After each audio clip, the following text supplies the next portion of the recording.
Welcome back to the Bracket Builders Podcast. I am your host, JD Davis, and I'm joined by my co-host, Here, Kai was. and we are going over all of the news from the last few weeks. If you haven't been paying attention to Magic news, it has been a doozy. We had the Star Trek first look a few days before MagicCon Amsterdam. Then we had the full Reality Fracture first look, and the Hobbit debut. And they Ooh. showed us all of the sets that are coming out next year for in-universe Magic, which are some bangers. And we Yeah. got a bunch of Hobbit previews since then because the Hobbit spoiler season has fully started.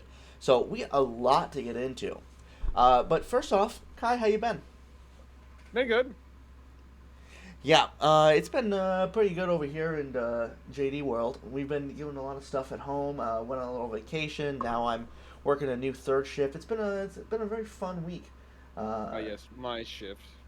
yeah, I'm joining you in the graveyard. But so where do you think we should start? Let's go straight into the releases for next year. Yeah. All right, so Magic in 27. So this is their little thing they put out here where they mention a bunch of MagicCons and such, but we're really focused on the new releases. So the first set of next year and the set that is going to rotate standard is February 5th is Noctis the Sunken Realm, a fully underwater themed set. We don't have much to go off of here because it's a new plane. We have not seen much besides some cool art. They mentioned something along the lines of a new flying adjacent mechanic because they can't fly You underwater. can't fly underwater, yeah. Namor's cards all say flying on them. It's okay. Uh, but Oh, that's different. I don't know because he can actually fly. But they can just put flying on the card. It's okay. It's probably just gonna be island walk, but it works for everything. Yeah, I mean, you're probably not wrong there. Yeah. Some people have said it's probably gonna be like Shadow. They're So bringing back Island Home. oh yeah, more like a Dan Dan legend that makes the Commander game into Dan Dan. Yeah, Wow. exactly. But anyways, I mean this set's gonna be cool. I The think it's gonna be cool, the yeah. art they showed was sick, and if the I blue agree. red theme is gonna be more of those discard sharks from Aether Drift, Yeah, I mean, yeah. pretty good. I saw a comment saying, finally some underwater mountains for my Jaws deck. Yeah, that'd be perfect. Also, there's some really interesting stuff going on where they have humans in the set, and there's like 1,000 leagues under the sea kind of thing going on where they have this big ship or whatever. So Yeah. there's maybe those will be like interplanar people and they're coming to visit or whatever. But if they're from the plane, it's pretty interesting for the story. I don't know. I was like, oh, they just won't have any humans in this set, but then they showed humans, and I was like, interesting. Immediately following Noctis is the April 9th, the unannounced Universes Beyond. We'll go right past that. To Kamigawa Titan Yeah. Breach. Oh my We can talk god. about all the unannounced stuff at the end. Yeah. So, we were This one, watching this This is stream. gonna be a heater of We a were set. watching the stream where they were revealing all this stuff together. Kai wasn't there, but the rest of the record builders were.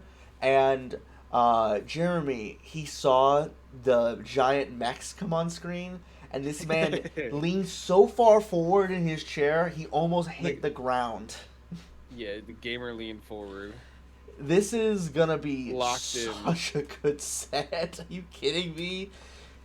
Full sized set, like all the other ones this year.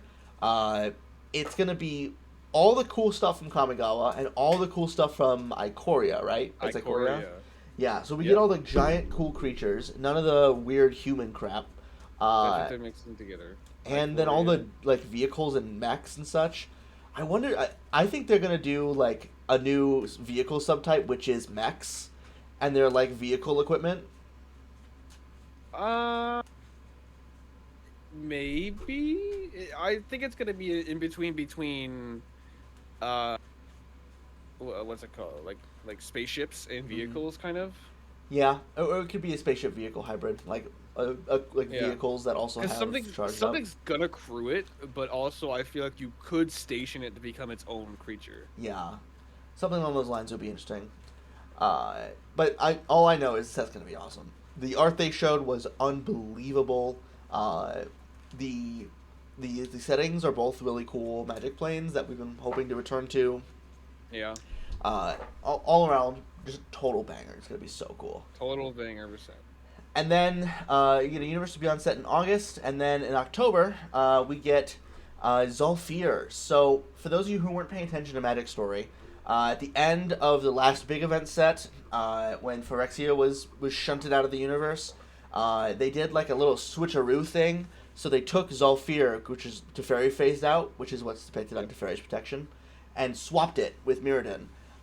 In so doing, they sent the 5 sons of Mirrodin to Zolfir, and the refugees from the last surviving human Mirrans as well to Zolfir.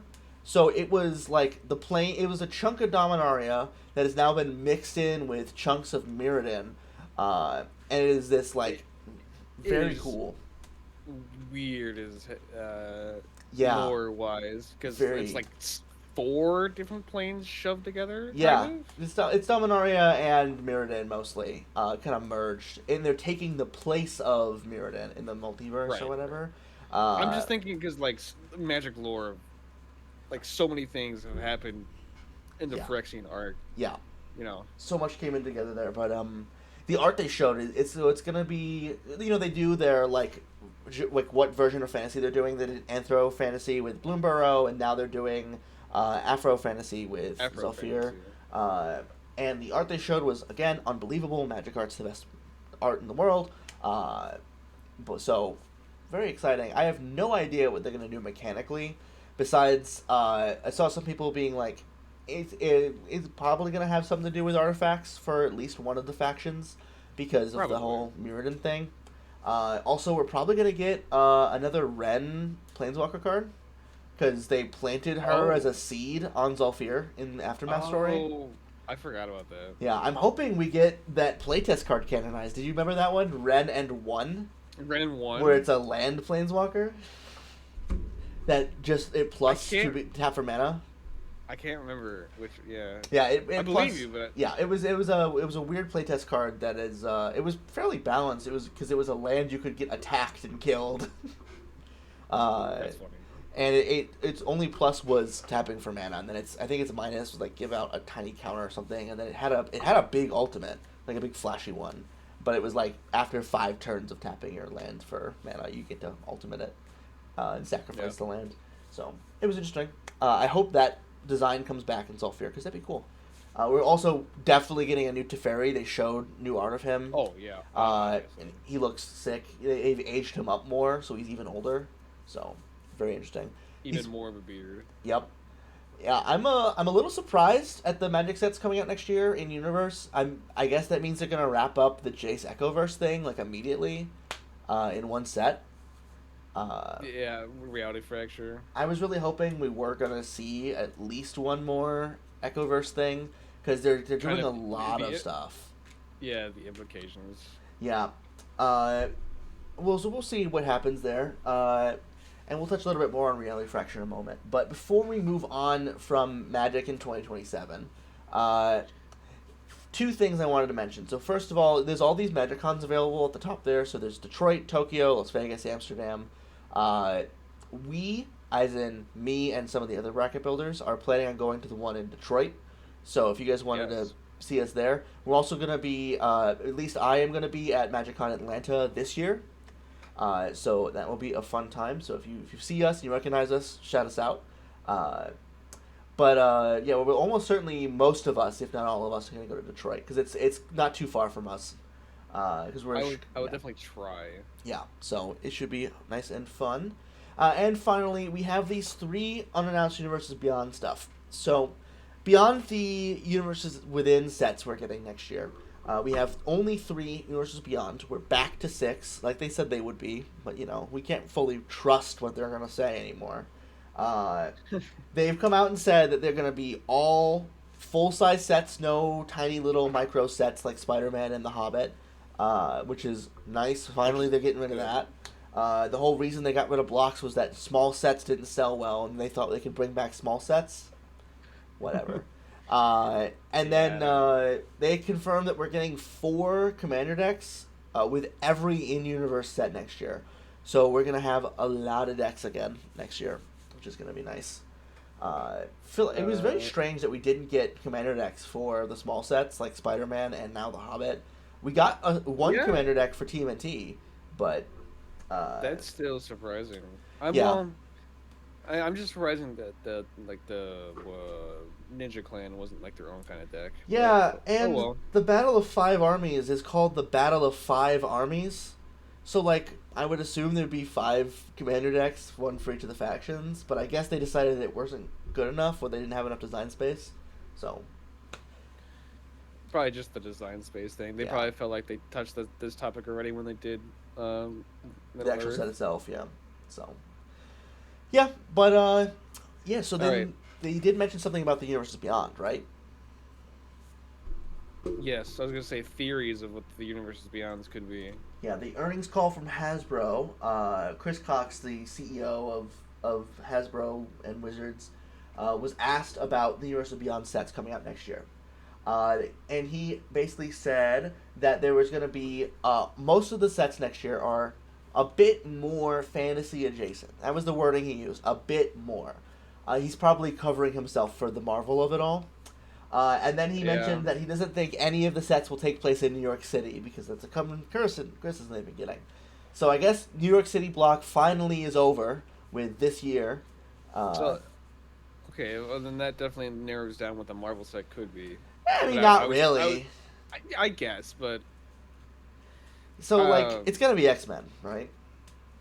oh, I was thinking that if he says that, then it's gonna be like Cosmic. Guardians of the Galaxy. Yeah, cosmic. Yeah, so there's six Infinity Stones, and there are so far two Marvel sets, and each of them had one Infinity Stone, which means Yep. everybody assumes that there's going to be from this point on four more Marvel sets, Yeah.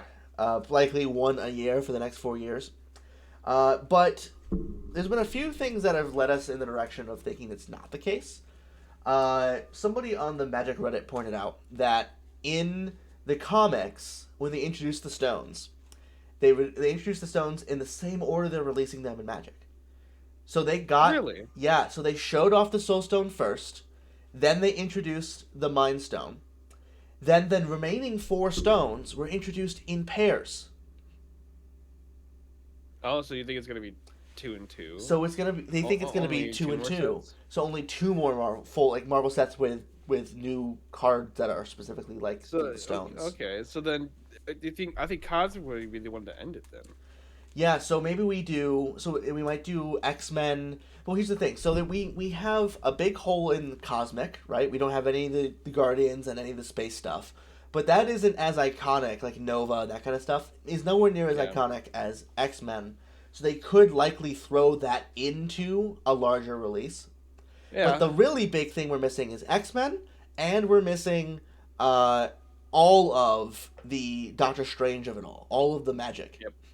Uh, All of the mystical art stuff Ghost of it. Rider, Blade, Doctor Strange. So Midnight Suns is likely what we're Yeah. looking at. So they might do X-Men this year and then Midnight Suns the next year, uh, and then finish it out there. And then they could potentially do another set. So like we get two stones in X-Men, two stones in Midnight Suns, and then very likely we're gonna get some kind of big event set to end it out. Uh, Yeah, I can see that. and that's where we'll get the gauntlet.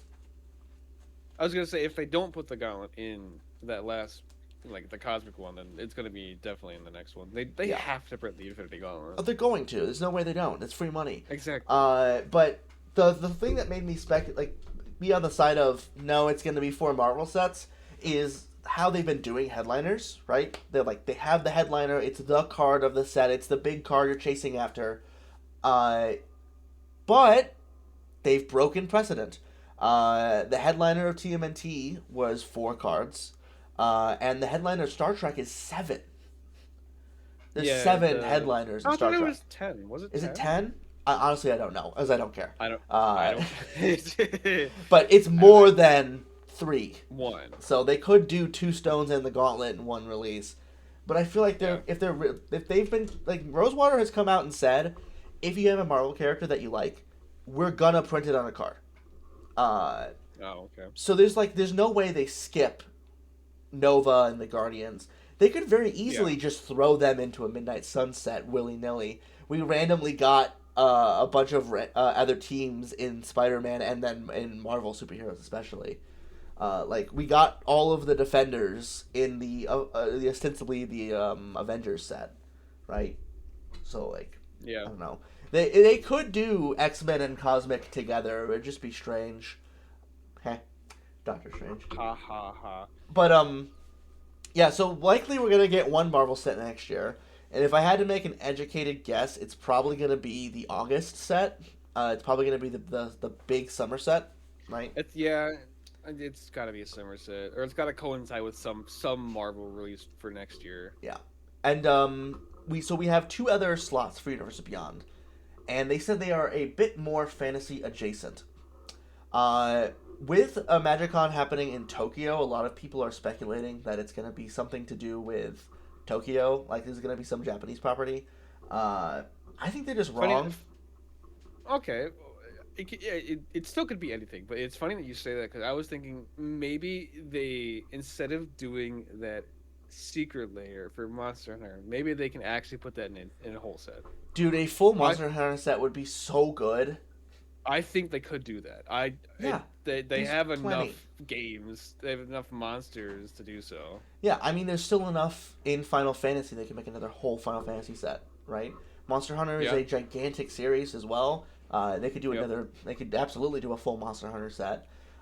Some people were speculating that we're gonna get like an actual anime set at some point soon. Uh, I could see that. I mhm. it's I'm just fine with it. It really just depends on what anime. Yep. The other thing that people have been speculating on is next year is the 50th anniversary of Star Wars. Now, all points, I all signs are don't saying think so. we're not going to get Star Wars as a set because there's another TCG for Star Wars that is competing with Magic, Yep. which is Star Wars Unlimited. Fantasy Flight Games, or actually no, they got bought. This I don't know who's in charge of Fantasy. Whatever. The studio that used to be Fantasy Flight Games, that is now a new game studio that has been making Star Wars Unlimited and all their other board games. Likely would not be too happy if they released a full size Magic set. However, it's I wouldn't be shocked if they did it because there's also a full Marvel TCG separate from Magic. But I feel like the Marvel TCG is very good. It is also it's not a trading card game. It's a collectible card game, as in there's no randomized booster packs. You buy Yeah. like pre-constructed decks basically. It's like all pre-cons. Uh, so I don't know. I think it is a card game, but it is not a competitor to Magic in that way. Uh, but I don't know. I mean, I wouldn't be shocked. I would have assumed they never would have gotten Marvel before we got Marvel, especially with the Yeah. arena stuff going on. But it's clear they can throw their weight around a bit. Uh, so, No, yeah, that's surprising with the arena stuff. hmm I also feel like there's got to be a Legend of Korra set coming at some point. Uh, I Is that going to be the set? It might be. I feel like Korra would have been a small set because it's a smaller series. It's not as popular. Well, actually, no. There's more episodes of Korra than there are of actual Avatar, aren't there? 'Cause she got four I don't. seasons. I don't remember. Yeah. I mean, there's enough. There was a if they could make enough to make a full size set out of Avatar, there's enough to make a full size set out of Korra. Uh, they have a pre built relationship with Paramount. I mean, they're doing tons of stuff with them. We just got Star Trek. Uh, but there was some reason they needed to move the Paramount Avatar release up to uh, last year to 25 and Last not year. have it in 27, in 26 rather. They had to move it around for some reason. Something to do with licensing. Yeah, Who knows? and one could assume it has to do with standard rotation. Like maybe they have to have them out of print before a certain other collaboration, but I don't know. But if we're thinking That's fantasy adjacent, there are so many actual fantasy properties that would be amazing for Magic. You know more about fantasy than I do, so this is Yeah, your area of expertise. What do you like think? okay, so Wizards likes to be late to the party. Yeah, that's true. We're getting an Infinity War style build up Marvel set calendar Yep. over 8 years after the Infinity Saga ended. Yep. Uh, what else around that time was really hyped and fell off? Game of Thrones. Okay. Uh, Sure. the world of Game of I Thrones guess. is huge. You would never even know it wasn't just a normal Magic set once they put it on the cards, except for the fact that they're likely going to get the actors. If they don't get the actors though, and they give it the Lord of the Rings treatment, it's going to be amazing. Uh, it fills a lot of the boxes for Magic sets. There's big dragons and such. There is actually a lot of Magic in the books. The show cuts a lot of the Magic stuff out of it because they Really. got like there was like a lot of prophetic dreams and like clerics and such that were doing magic. It was just more of dangerous magic than you're used to from other fantasy properties. Uh, Hmm. so there's a bunch of factions already built in. There's a very, very, very detailed setting. But like it's so perfect for commander. Like you have these I iconic legends that lead armies. It's I gonna happen. believe you. It's gonna happen. If it's next year, it could be next year. It doesn't have to be next year, but it's gonna happen eventually. There's no reason it shouldn't. It won't. It's going to happen. Additionally, if we're talking about book series, I expect them to hit the Cosmere Brandon Sanderson's books, but I don't That's think your it's this year. favorite. Yeah, it's not this year though. That I think it's a 28. I think it's a 28, 29. Uh, they make Magic sets 2 years in advance. Sanderson has said multiple times he wants a Magic set. He wants to do Magic with them. He said they haven't done it yet, but he'd be under NDA. He was at Wizard headquarters multiple times last year. Sets come out 2 years in advance. Last year was 25, 26, 27. Could be end of 27. Could be the November set. Could be first UB of 28. First UB of 28 makes the most sense because that's the year the movie comes out. Oh, Yeah. see, Uh, I didn't know that. So yep. Avatar got pushed in 25, but they have a movie coming out in 26. So I don't know if that's Yep. a point, but Yeah, uh, I know. yeah. I just feel like that if that does line up like that, like they would do it. Yeah, if they had it as a November set and then they find out he's got a movie coming out in 28, they'll bump it to 28 to have the movie tie-in, right?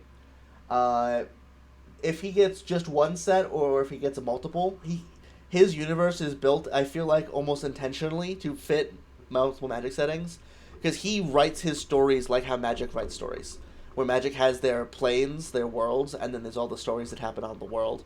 He has the exact same setup. Uh, wouldn't be shocked if he was inspired by Magic storytelling because he's a huge Magic fan. Uh, Additionally, I think if we're talking fantasy settings, they haven't hit yet. There's a lot of other book series. There's the Wheel of Time, which if they do sets 2 years in advance, and they started making these deals around the time of COVID era, which is when it looked like. Wheel of Time had a show announced around then, and was this big thing was building up to it. I could absolutely see them reaching out to that family. The only wrinkle on that one is the rights to Wheel of Time are in a very, very strange situation. Basically, they didn't give it back to the family when the author died, and they made a really bad deal with a holding company, Embracer Group, that kind of thing. Yeah, It is an Embracer Group that only exists, and the only property they have is Wheel of Time. Uh, interesting. Okay. so Wheel of Time was like in the 90s and early 2000s. It was the big thing. And it was only quote unquote dethroned by Harry Potter and the author dying. Uh, so they had to wait a little bit for someone to come in and finish the series. But they never did any tie-ins or board games or anything. Like the first board game ever for Wheel of Time is coming out later this year. So it's very possible that they just didn't know how to properly handle the Magic set, and that's not coming. But that's another series that's big enough for a full set. That would be a good one to do a one and done set of as well. Just hit the whole series in one. There's a lot of fantasy properties they could hit, Yeah. tons of them. I hope they do. If they keep the precedent of how good the Lord of the Rings set was, we're gonna keep seeing more. I will mention though, Kai, we are due for a Modern Horizon set. Yeah. They come every 3 years. It was 24. The Hmm. MH3 was. That's crazy. Yeah, they come every 3 years, and there's no in-universe Marvel Horizon set on the schedule, but August is usually when they do Horizon sets. What are you saying? Marvel I Horizons? think we're gonna get Marvel Horizons, man. I really think something like that's gonna happen. I think so. If you look at what they did Modern Horizons 1, they did Modern Horizons 2, then Lord of the Rings Middle Earth was essentially a Horizon set. All of the cards were pushed at the Horizons level.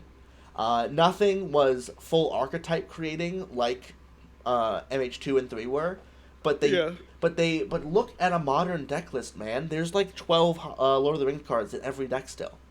I could only think of Bowmasters. Yeah, Yeah. there's Bowmasters, but there's a bunch of like sideboard cards like Stern I Scolding mean, and like, such. the whole reason why is like the Bowmaster. Right. Uh, I would not be shocked if there was another like Lord of the Rings power level set for Marvel released as a big like August release. If they did it not into standard, but they did it into modern, and they did Marvel Horizons, it would be a good way to pick up all the loose ends. They could do an X-Men set, and then they can do Marvel Horizons and get the Last Stones finished, make a broken as shit Infinity Gauntlet that doesn't have to go through standard, and they could pile in the Guardians and the Magic and all that crap into one release. I don't Yeah. want them to do it because if there's a Magic set at the power level of Modern Horizons that is UB, the Modern is a dead format forever. But it's gonna happen. It's gonna happen. UB is too popular, and Modern Horizons sets sell too well. They got to beat uh, Final Fantasy somehow. So, yeah, but the number must go up, huh? yeah, but that's it for the preview schedule for 2027. I think it's time to start talking about some Magic cards. So first up, we have the Star Trek First Look. This is like the super early preview for like game stores and such. They revealed a whole bunch of stuff here, but none of it was really too exciting. I didn't feel like pulling up the Not to us, individual. at least. Yeah, not to us, I guess. I didn't want to pull up the individual printings, but we have a full Shockland reprint. So we're getting all 10 reprinted back into standard again, keeping them in for Tho- rotation. Those do look very pretty. And then they At least did the full arts as well. yeah, those the full Like arts. textless Shocklands that are gorgeous. The frame is looks really the Elcar's frame, which is apparently something from the show, looks really bad on normal cards, but on the textless cards, it is gorgeous. It's only the top and the bottom. Those things come in regular and surge foil, which is, whew, whew. Those are gonna be Yeah. the price of like how the Infinity ones were the what's it called? Yeah, the Infinity Galaxy foils. Galaxy foil. Yep. And those were a cheaper product because they were Infinity, uh, and were not as highly sought after as a Universes Beyond collector booster. So we'll see. I think those are going to be insanely expensive. Uh, I think the non-foil ones are going to wind up being just as, if not more, if not more expensive than the regular foils, because Yeah. modern players are going to want these. Like people who play actual competitive formats will want these, and this is the best way to. This is the best printing of Shocklands that aren't the OG, right? Yeah. Beyond the Shockland of it all, we have a handful of cards to show you guys. So, this is Salt Vampire. It's a 2-mana 2/2 with lifelink. When it enters, you look at an opponent's hand. Here's a non-land card from it. They exile the card forever, and then they draw a card. This is going to be diabolical in Standard. Might even be good enough to see play in Modern. The problem with this card is Interesting. too many threats nowadays are singular. They stand alone, and they are so good that you don't need a second card to make them good. And so if you look at their hand, and they got two must answer threats, and you get rid of one of them, you might just draw them into another. Because every deck is so threat dense. Like, imagine looking at your control opponent's hand, and you take the Wrath out of it, but they still got 5 kill spells. Whatever. That just sounds like death. Yep. So, I think this card's going to make waves in Standard. I think it could absolutely see play in Modern. It's a 2-mana 2/2 with lifelink that Vendilion cliques. But we'll see if it's good enough. I'm excited to see. It's interesting. We have Captain James T. Kirk. It's a 2/2 legendary human officer. Whenever he enters or attacks, choose one. If you have no cards in hand, choose one or more instead. Discard a card, draw a card, create a 1/1 red officer creature token, or creatures you control get +1/+0 on a turn. Yo, why his shirt like that? Yeah, I don't know why he's like coming on to us a little bit. I don't know why he's like ravaged. I do like that. So I know very little about Star Trek. I know like 10 things, and one of the 10 things I know is that in the old show they had like 3 sets that weren't the Enterprise, and one of them was just a rocky area. Yeah. That is like 15 different planets are said to be the same rocky set, and they got it in behind Captain Kirk here. That's the set that they did for all the original stuff, because it was like a super cheap production. But this card's really good, with a caveat. He dies to everything. He's a 2/2. Yeah. He dies to a breath of air. That's why I was like, enters or attacks. Right. Like, you're only going to get like the enters triggered, maybe the attack trigger once or twice. If you get to start attacking with this card, it is an unbelievable threat. Because if you're playing him in a red aggressive strategy, his enters effect can be 3-mana 2/2, make a 1/1 if you need bodies, right? It can be 3-mana, draw a card, discard a card, then draw if you're getting flooded. It can be a Trumpet Blast if you're already wide. But if you have no cards in hand, this is a 3-mana 2/2 that draws a card, because it's not templated where you have to discard to draw, makes a 1/1 body, and then gives all your other creatures +1/+0. If this gave +1/+0 and haste, this card would be unbelievable. As a 2/2 with an enters effect, but no way of keeping itself safe, this card is probably going to be dead on arrival.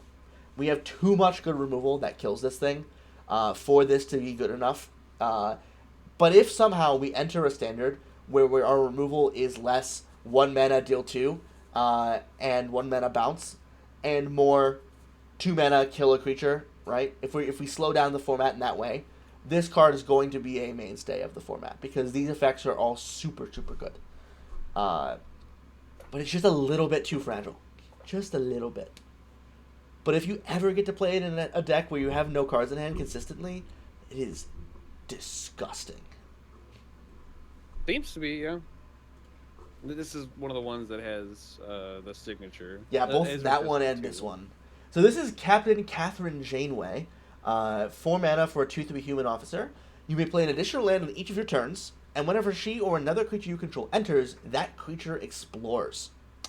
Okay, so Kirk, I think, is dead on arrival for Commander. I don't think it's good in Commander. This card is very good in Commander, and might even see play in Standard. It's kind of an Ice Tail Explorer, as a 4-drop, lets you play an extra land.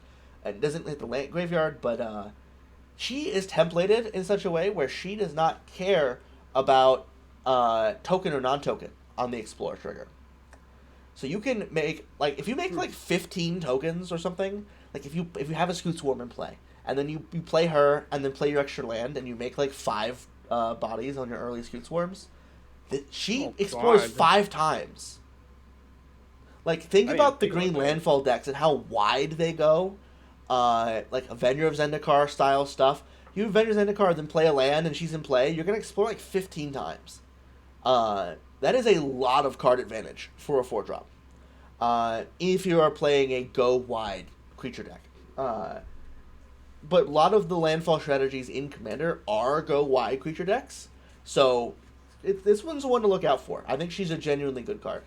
Uh, we Yeah, I have think this is a good card too. we have a lot of play initial land effects now. It's like how they do double triggers. They just put one of these in every set because people like them. But I think she's one of the better ones. Plus, she explores on enter, so she could be a 3/4, which is nice. Or she draws you a Oh, card. yeah. She either draws you the land you then get to play because she now is online and she can play extra lands, or she gets bigger and lets you do whatever you want to do with the top of your library.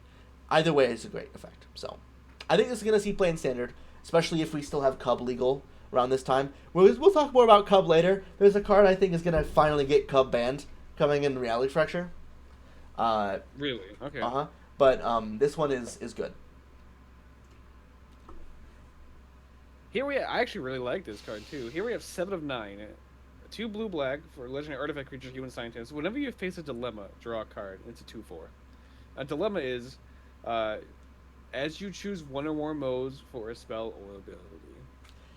Yeah, so I found this out secondhand. I didn't know this. It was not one of my 10 things. Star Trek, as a nerd property that's been around since the 70s, has had several TCGs.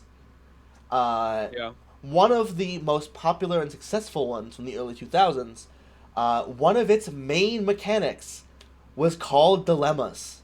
And it was exactly this. Oh. Yeah, so they got they bring a mechanic from the Star Trek TCG into Magic, which is really cool. I think that's a really cool thing. Also, this is a really fun commander. It's like a budget 2-color Y'shtola.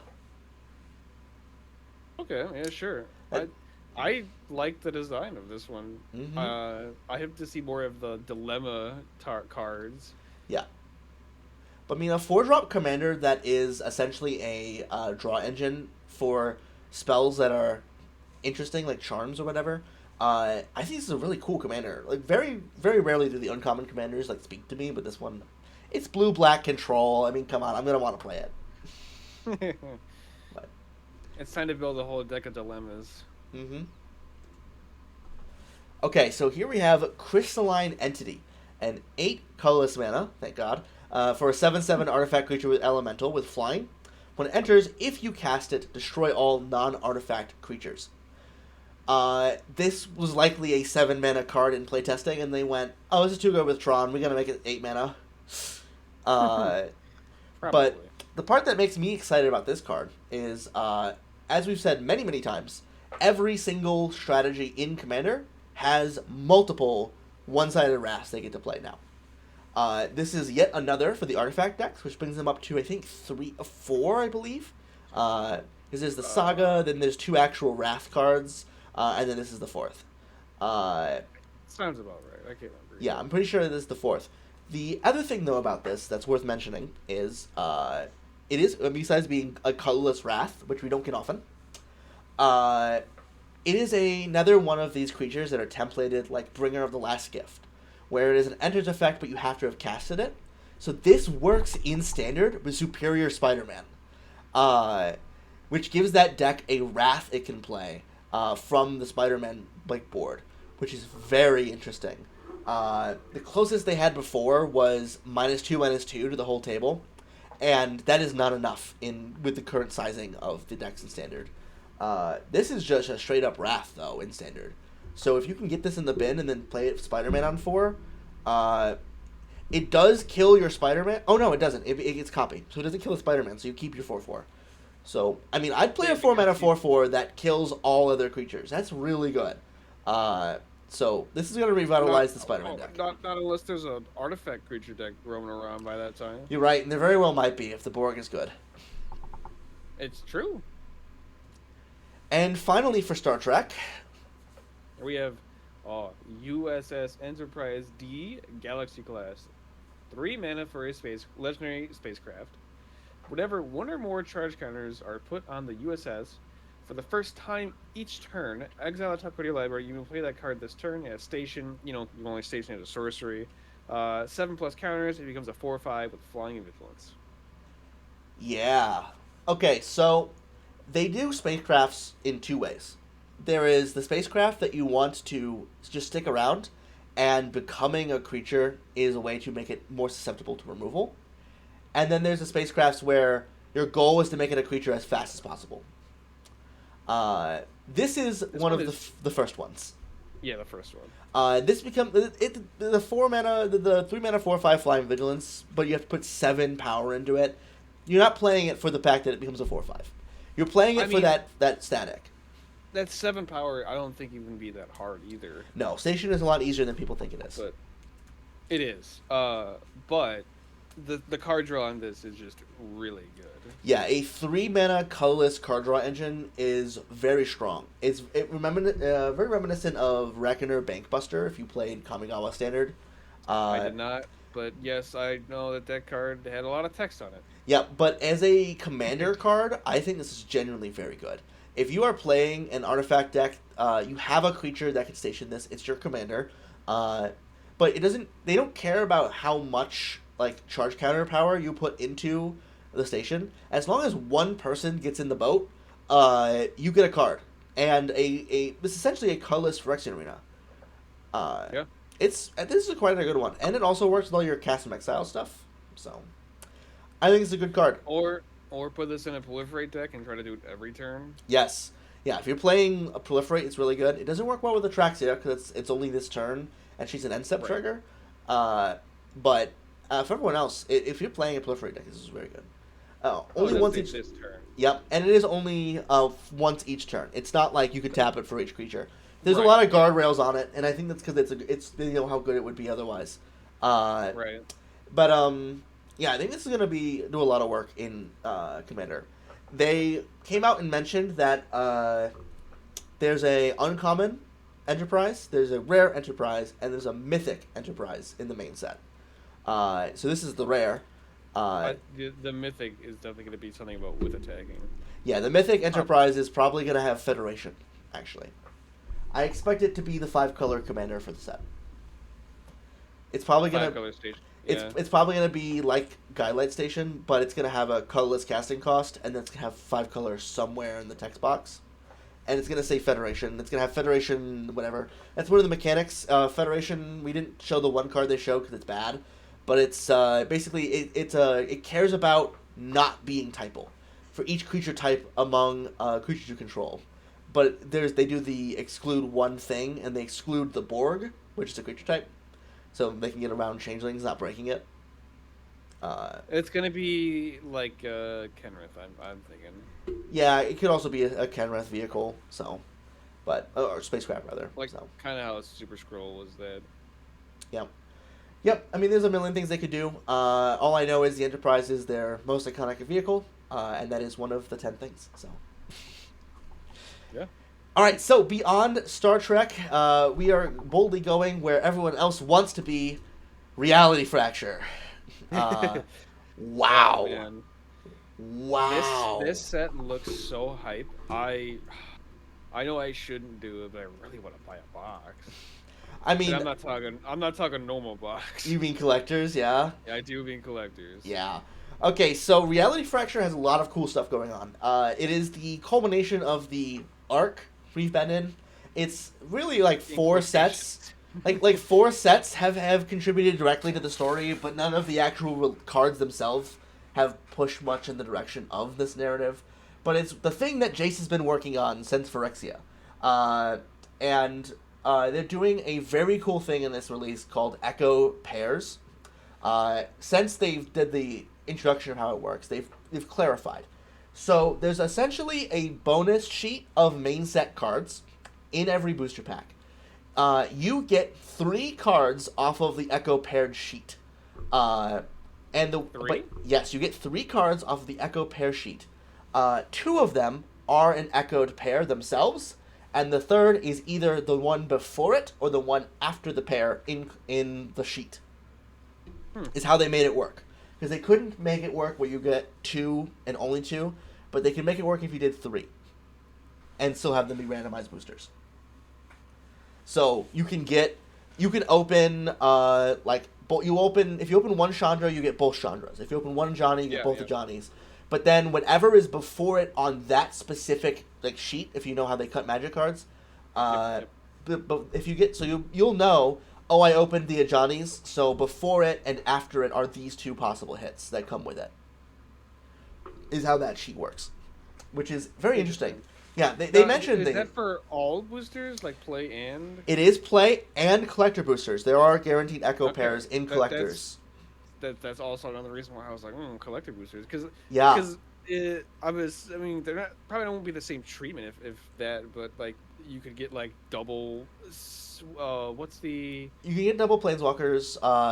You got to I mean, remember like though. what's the special frame of this set? I Oh, don't remember. the fracture. Yeah, I think it's like fracture break or something like that. Yeah, but It's no. that cool like stained glass shatter thing, right? The glass Yeah, shattering. yeah. Yeah, I'm just thinking of yeah. that We'll anime see Jace I saw. when we get closer. Yeah, yeah, yeah. He's the headliner, and he deserves Yeah, to be. yeah. But they yeah. So remember, there are uncommon and rare headline the echo pairs. They're not guaranteed rares and mythics in Yes. every pack. Right. Yeah. No. We I know, hmm but even then, I think it's really interesting Oh yeah, these echo pairs. yeah. This is gonna be a very strange pick two format because they Ooh. explicitly Yeah. said that the cards are built to work together if you open them in sealed. Yep. So, but we're not talking A, about an a echo pair typical draft of first. a typical draft of this set would be very. Anyways, we should go talk about the cards. Right, and there's a lot of good ones. I think we're showing every non uncommon card they showed. This is an Enlightened Confidant. So it's a play on Dark Confidant in the Echoverse. One and a white for a 2/1 lifelink core cleric. At the beginning of your end step, if you gained life this turn, surveil 1. If you put a card with mana value less than or equal to the amount of life you gain this turn into your graveyard this way, put that card into your hand. Whew. Okay, so they are pushing life gain every set because people love life gain. Uh, I know I do. this is, uh, I think this card is genuinely going to be a new addition to the Boros energy lists in Modern. They've been looking for something to replace the One Ring since the One Ring got banned.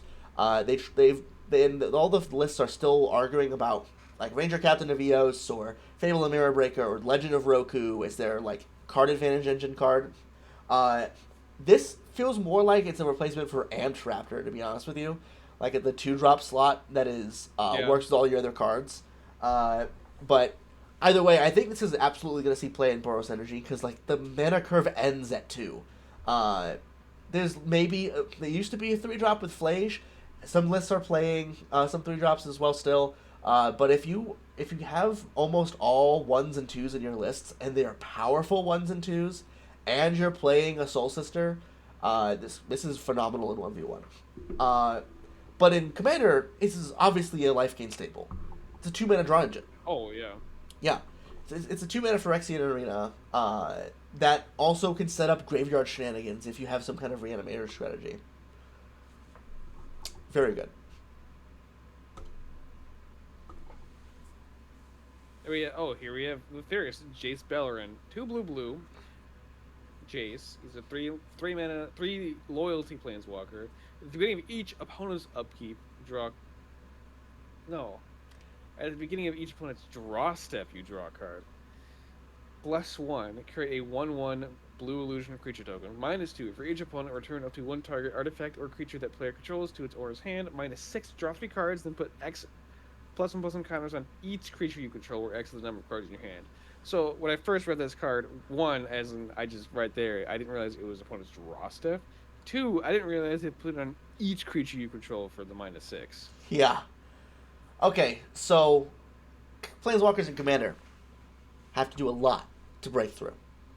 They got to do something that you care about pretty much immediately, and they need to find some way to protect themselves because you got 3 opponents who can attack your walker, and if it's a good walker, they're going to attack it.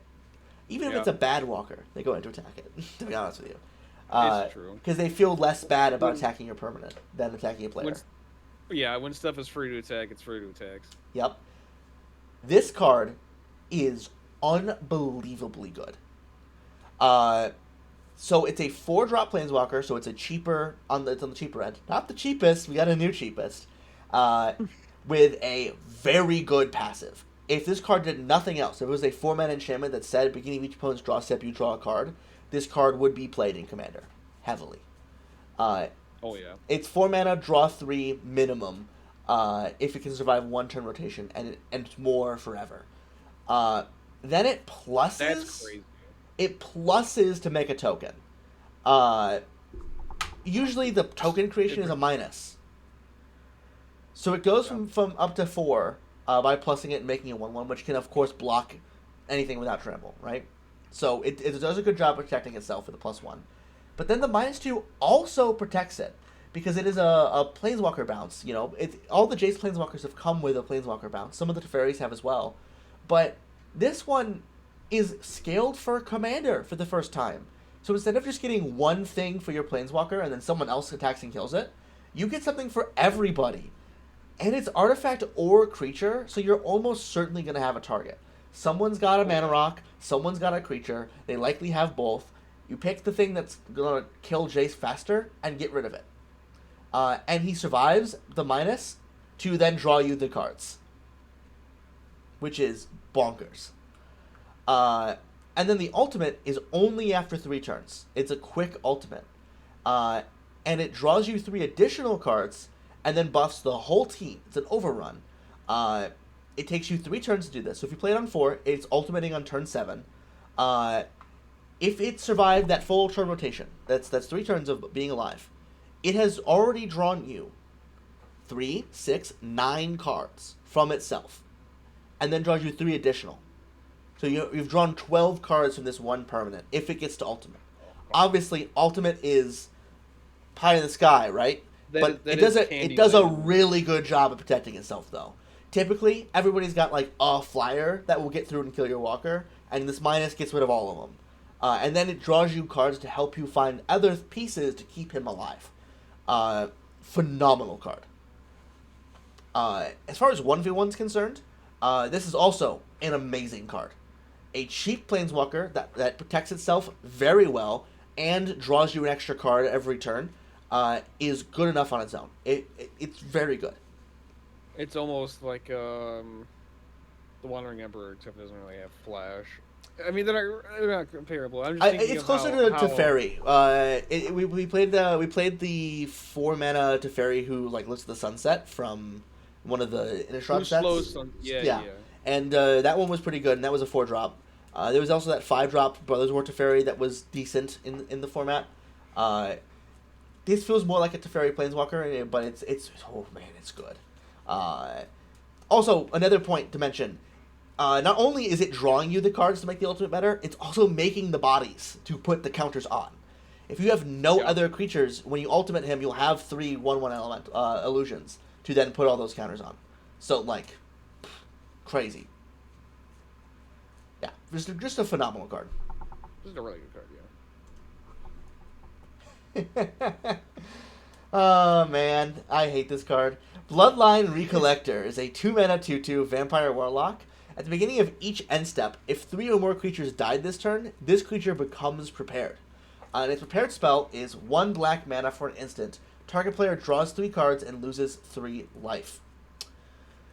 Okay, so this is unplayable in 1v1 and is broken in Commander. Very rarely do we get cards like that out of standard sets, but that's what this one is. If you're playing a deck built around creatures dying, it is trivial to get 3 of them to die. And if you have a 3-mana card, 2 mana for the spell, 1 mana for the prepared spell, a 3-mana card that draws you 3 cards and leaves a body behind, you're extremely happy. 3-mana draw 3 is very rare to get. It's like 2 cards that you can play in black that do it, that are good. So, already a good rate. But if you somehow have a combination of, like, Ophiomancers or large amounts of creatures just in general when you play this thing and your sack outlet, you can prepare this on everyone's end step. Because for some reason it is each end step. So you could theoretically... It takes a bit of setup. But... Yeah, it takes a bit of setup. But you can cast Ancestral Craving up to 4 times the turn rotation if you can get creatures to die. And have the mana too. Yeah, and have the black mana to do it. It requires some setup. It is kind of a build around. Uh, but it's so good, like unbelievably good. Also, for some reason, this is actually the headliner of the set. This is the one that gets the serialized copy and not the Jace. Right, I forgot about Yeah, that. I realized it after I said Jace with the headliner. He's getting 5 printings, but he's not the headliner. Ooh, here we have Crater Claw Colossus. Here's the fractured version of Crater Hoof Behemoth. He's 4 red, red, red, artifact creature, beast construct, 5/5 with haste. When it enters, creatures you control gain trample and get plus X plus O until end of turn, where X is the number of artifacts you control. So at base cost, if you have no other artifacts, you get plus 1 plus O to your entire team and trample. Yeah, so Kai, what are artifacts known for? Uh, Kind of pooping each other out. Yeah, That's you're getting tons and tons of tons and tons of tons of them. Uh, yes. so they made this card one cheaper than Crater Hoof Behemoth. I did notice that. And I've been racking my brain like, why would they make this a mana cheaper, right? And then I looked into it, and it's because they don't want you to be able to repurposing bay this in standard. There are a lot of 7 mana affinity cards. A lot of them legal in standard I right didn't. now. I There didn't are think about there are that. no 6 mana ones legal in standard that are playable. The only 6 mana ones that say affinity for artifacts are it's like it's Sammy who gives your spells affinity, and then it's like the affinity for Slivers card. Uh, so they want you to have to pay mana for this in standard, but who cares? Tinker is a card that exists. 3 mana, sack an artifact, go get any artifact put into play. That is a mana cheaper than Green. What's the natural order? It's a mana cheaper than natural order. Tinker is of course banned in Commander, thank God. But there are enough replacement effects. But you know what this also is Kai? You can get this into play off Goblin Welder. Yes. And it's a red card, so it goes in the same commander decks. Like, it's so easy to cheat this thing into play. Artifacts make mana and go wide on themselves. Uh, just like how mana dorks make a lot of mana and go wide on themselves. I know. Uh, like, could you imagine this with a bunch of treasures just lying around? Yeah. Or if you, God forbid, you ever resolve a cannon manufacturer, and then resolve this spell. Oh gosh. Yeah, 7 mana is not too much for me to be like, especially for a finisher where you're like, it's just too expensive. You gotta find a way to cheat it, but you can cheat it, which is why it's like breathtaking. Of course, just like Crater Hoof, because this is a Crater Hoof equivalent, it itself counts for one of the things, so you're guaranteed getting at least a +1 +0. You do get the trample, and this itself does attack as a 6 power creature at minimum, at pure base At rate. minimum. So this is very good, very very good. If you're playing an artifact deck, you should know about this card and you should be playing it. Next up is Stingcaster Mage. This is the Echoverse Snapcaster Mage. 1 in a red for a 2/1 with haste instead of flash. When it enters, target instant or sorcery card in your graveyard gains flashback until end of turn. The flashback cost is equal to its mana cost. Very notable, this is a human wizard, like Snapcaster. So it turns on all of your wizard synergy cards, of which there's a few good ones. Flame of Anor in Modern. We have the Mana Drain in Standard. And it looks like that's one of the themes for Hobbit, is like the Gandalf card cares about wizards. So maybe we'll get another Flame of Anor equivalent in Hobbit. We haven't gotten all the spoilers yet. But Maybe. 2 good creature types, really good effect. No flash, so it's going to be more of an aggressive focused card. If you want to rebuy spells and you're in red, you should be playing this card. Simple as. It's just one of the best effects we have for it. But yeah, it's a great one. Pretty good. Here we have the 2 mana planeswalker you were talking about earlier, a Johnny Resolute. 1 and a white for 2 loyalty planeswalker. Whenever you gain life, put a loyalty counter on him. It's 0 for you to gain 1 life. -4 to make a Johnny's Pride Mate. -10 to get an emblem with creatures you control get +2/+2. Okay. Soul Sister on one, this on two, and then you're off to the races. Yeah. So most of the Soul Sisters only care about creatures entering. This is a planeswalker. However, that's not the case for standard. We'll talk about that one in a minute. Uh, this is a 2 mana planeswalker that, if you can find a way to start gaining life, takes over the game very quickly. Johnny's Pridemates are actually very powerful in life gain decks. Yeah, They yeah, are they are. scary. Uh, Now, it doesn't do anything, quote unquote, for 2 mana, right? It comes in, it starts at 2, you zero it, it goes to 3, and then the next turn you have to zero it again to get your first Pridemate token, which is tough. It's really tough. Luckily, as we'll talk about in a minute when we get to her card, the new Liliana does also trigger off Planeswalker entering.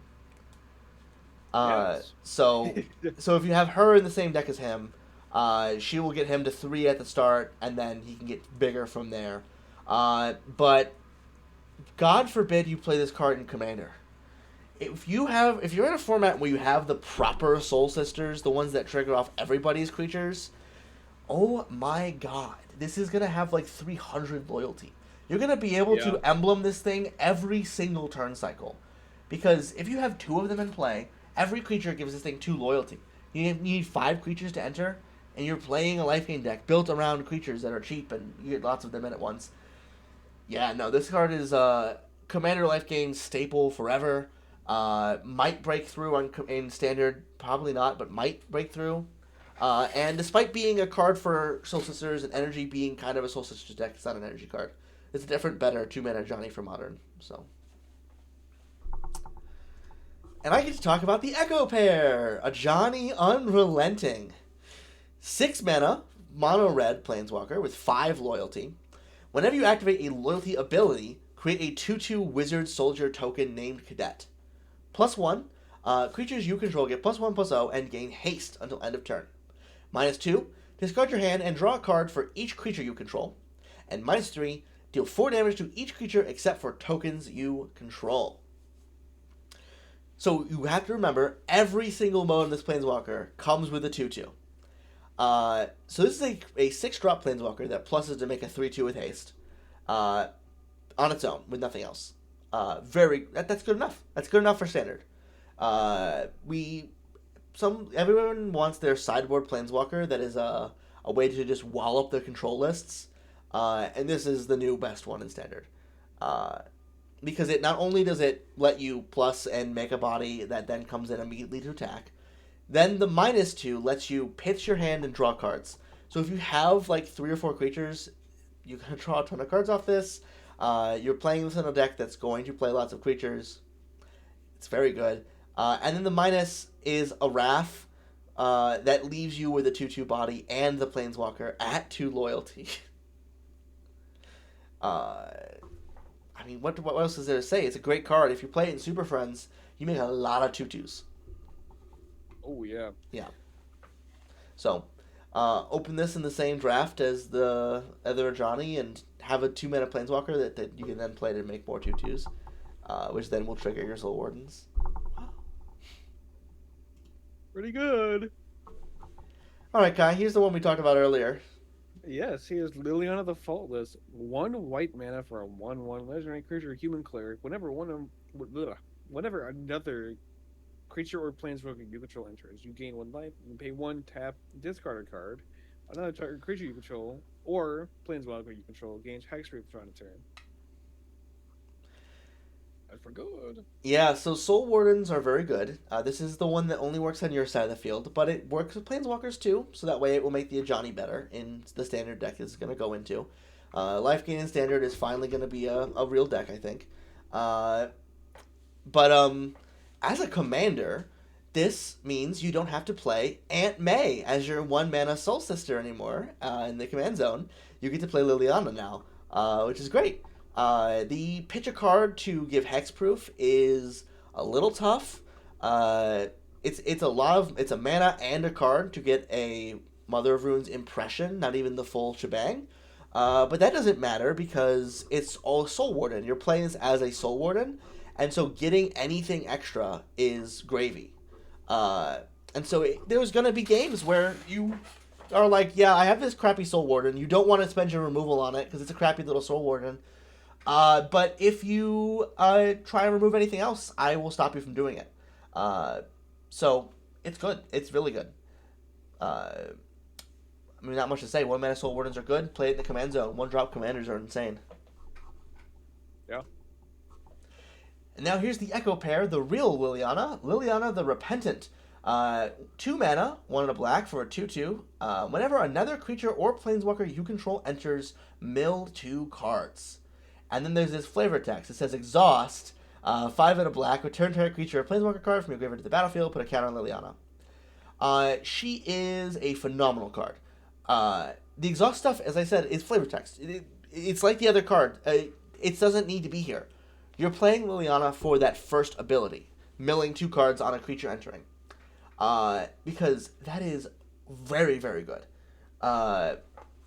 Like, a lot of mill decks are looking for ways to just get as much in the bin as possible. And every creature that enters mills you 2. There is a slight concern. In Standard, this is likely going to see play in either the Insidious Roots deck or the Raise the Past strategy. And it is not an optional trigger to mill 2 cards. So if you play this and Raise the Past, and she's a 2-drop, so she comes back from Raise the Past, and then you Raise the Past, you're going to mill your whole library when your 10 creatures enter. But it's going to set up your next one pretty well. Great graveyard engine. Beyond that, nothing much to say. Oh yeah, and 6 mana on Reanimate, but that's not worth mentioning. It's too expensive. It's fine. Here we have the Echoverse of Chandra. Chandra, Chill of Compliance. 1 blue for a 3 loyalty planeswalker. 4 abilities on this bad boy. +1 is Surveil 1. If you put a non-creature, non-land card in your graveyard this way, put that card in your hand. +1 to add blue. Spend this mana only cast non-creature spell. -X to tap target artifact or creature, put X stun counters on it, or -6 whenever you get an emblem of whenever you cast a spell, draw a card.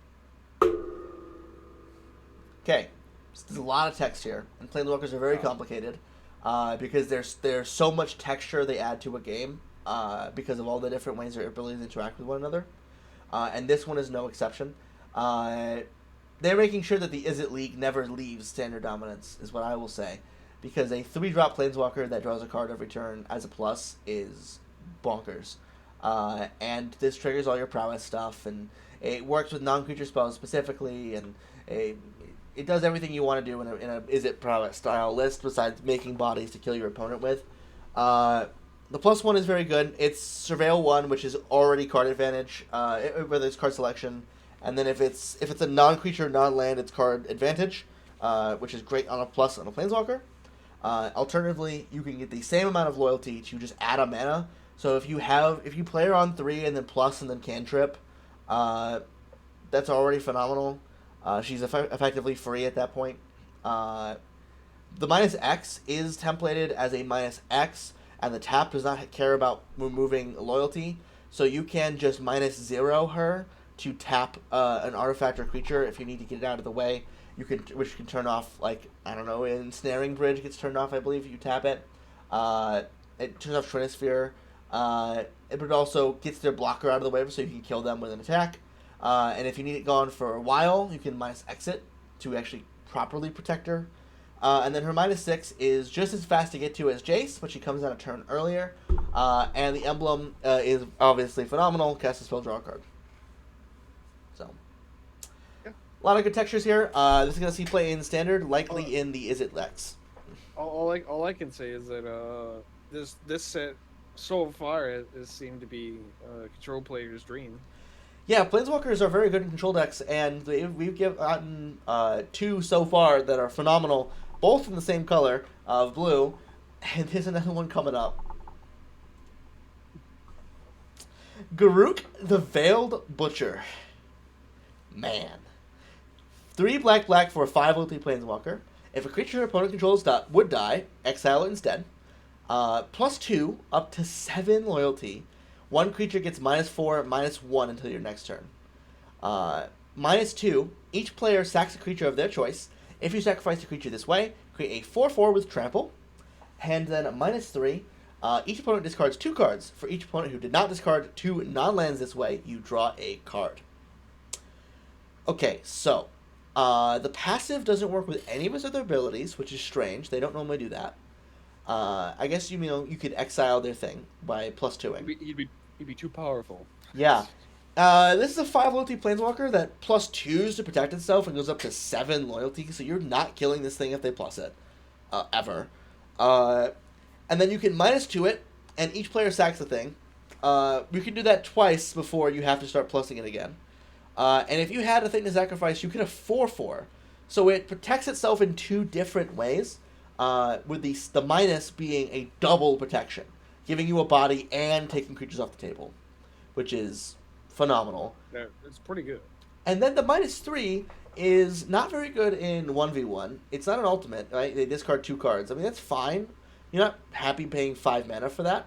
But in Commander, you have 3 opponents. If they all discard 2 cards, if you play a card for 5 mana that makes all of your opponents discard 2 non-land cards, you're likely going to win that game. Right? It's gonna strip all the gas out of their hands. But so they're gonna pitch lands. So if they pitch a land, read this as 5 mana, 2 loyalty planeswalker that draws you 3 cards on ETB. What?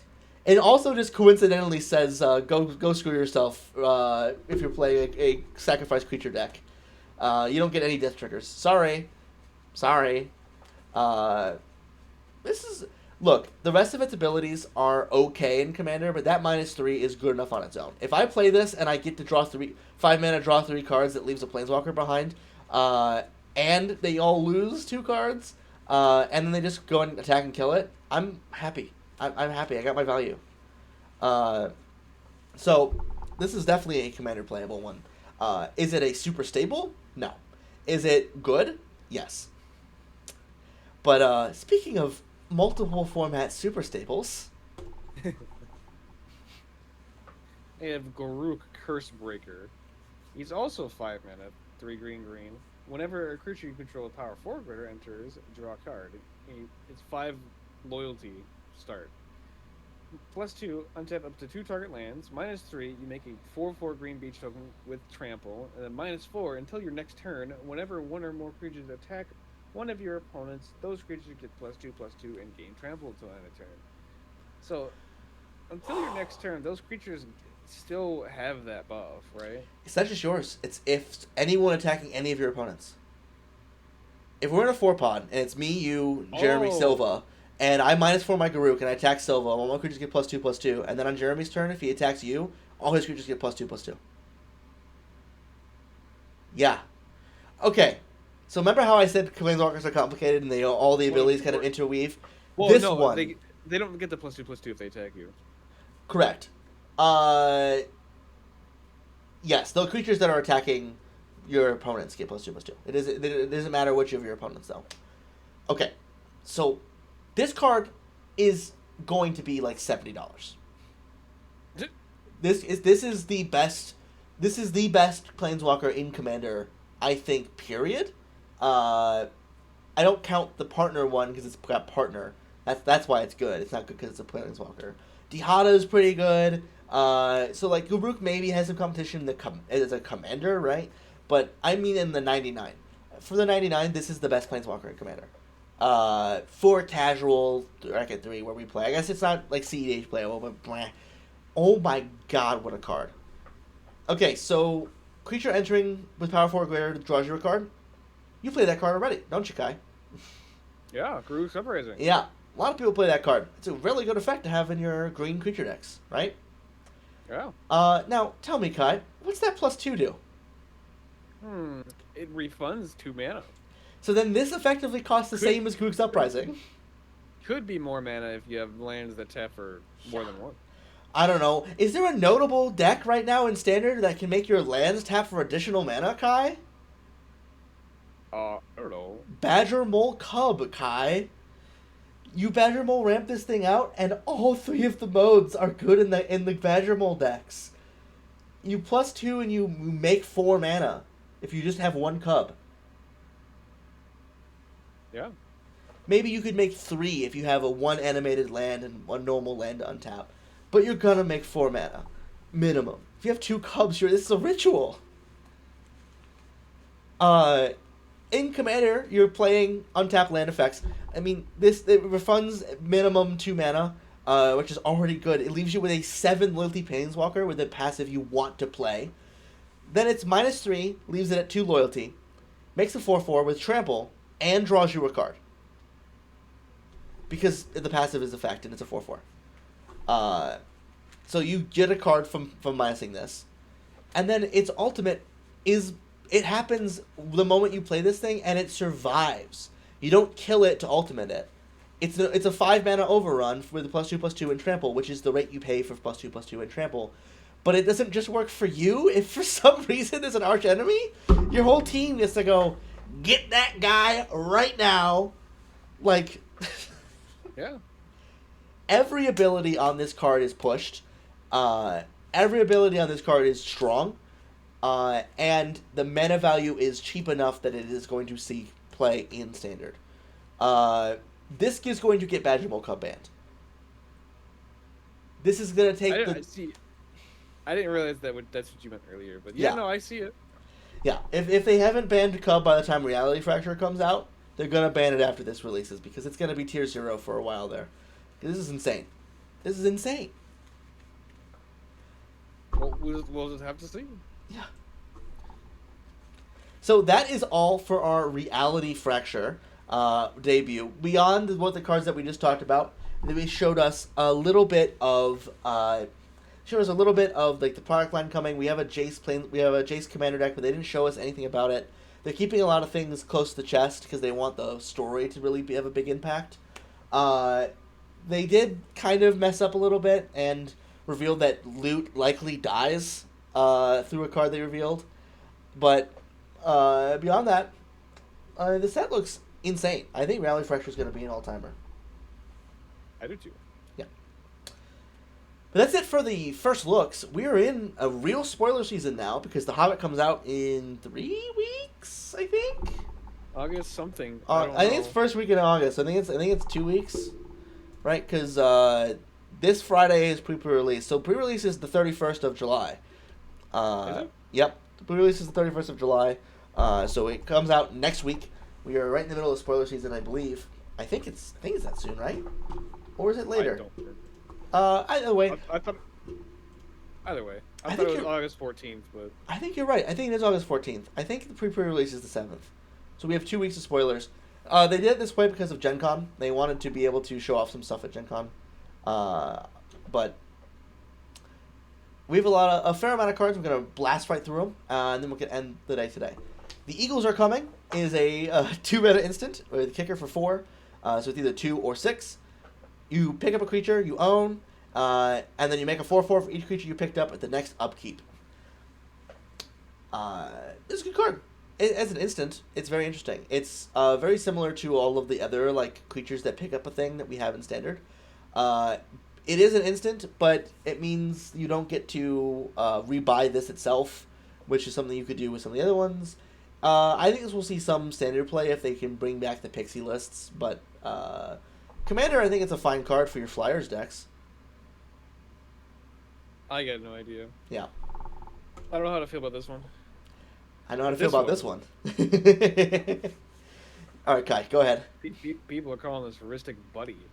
The Queen of Dale. 1 and a white, 2/1, legendary creature, human noble. Whenever an opponent casts their first non-creature spell each turn, you recruit. And to recruit, you draw a card, then discard a card. If you discarded a non-land card, you make a 1/1 white human creature soldier token thing. Man. Dude. Wow. Okay, so recruit is very strong.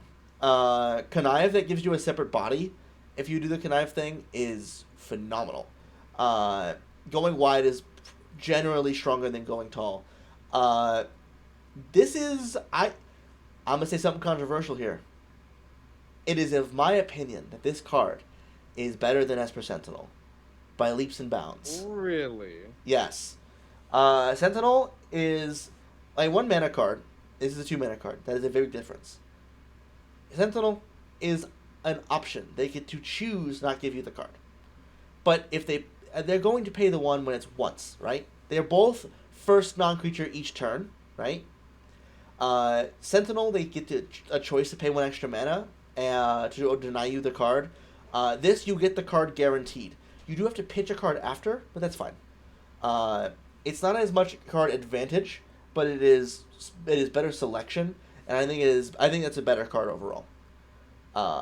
It works with more strategies. Draw this card is very powerful. It goes wide. It is a threat on its own. If you play this thing and everyone's casting non-creature spells, you discard 3 non-lands, you got 2 wood and 3 bodies.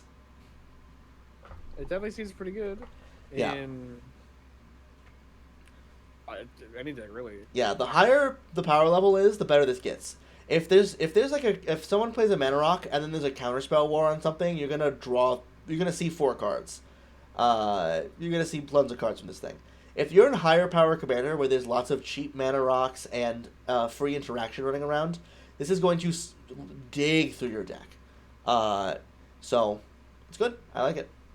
I intend to play it in my humans list. Makes sense there. The roads go ever on. 2 mana saga.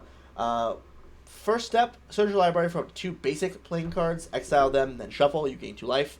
Step 2 and 3, put a card exiled with this saga into its owner's hand. And step 4, when you attack this turn, target creature gets +1/+1 until end of turn for each planes you control. How do you feel about this one, Kai? I like it. I like the quote unquote ramp. Yeah, so I feel like this is just bad land tax. I would be I guess. I would be a lot more excited about this card if it just said 2 planes cards, exile them and shuffle. Like if you could go and get dual lands with this, I'd be a lot more excited. Sure. Getting only basic planes means it's effectively 2 mana, draw 2 lands, but you get them slowly. It was like a Phyrexian Arena that guarantees to draw you lands for 2 turns, and then the last step is it goes, I guess we'll just give a creature a big buff for some reason. I'm not very high on it. I think it's going to see play initially and then be forgotten. There's better white ramp spells that people don't play already, and this doesn't even ramp you.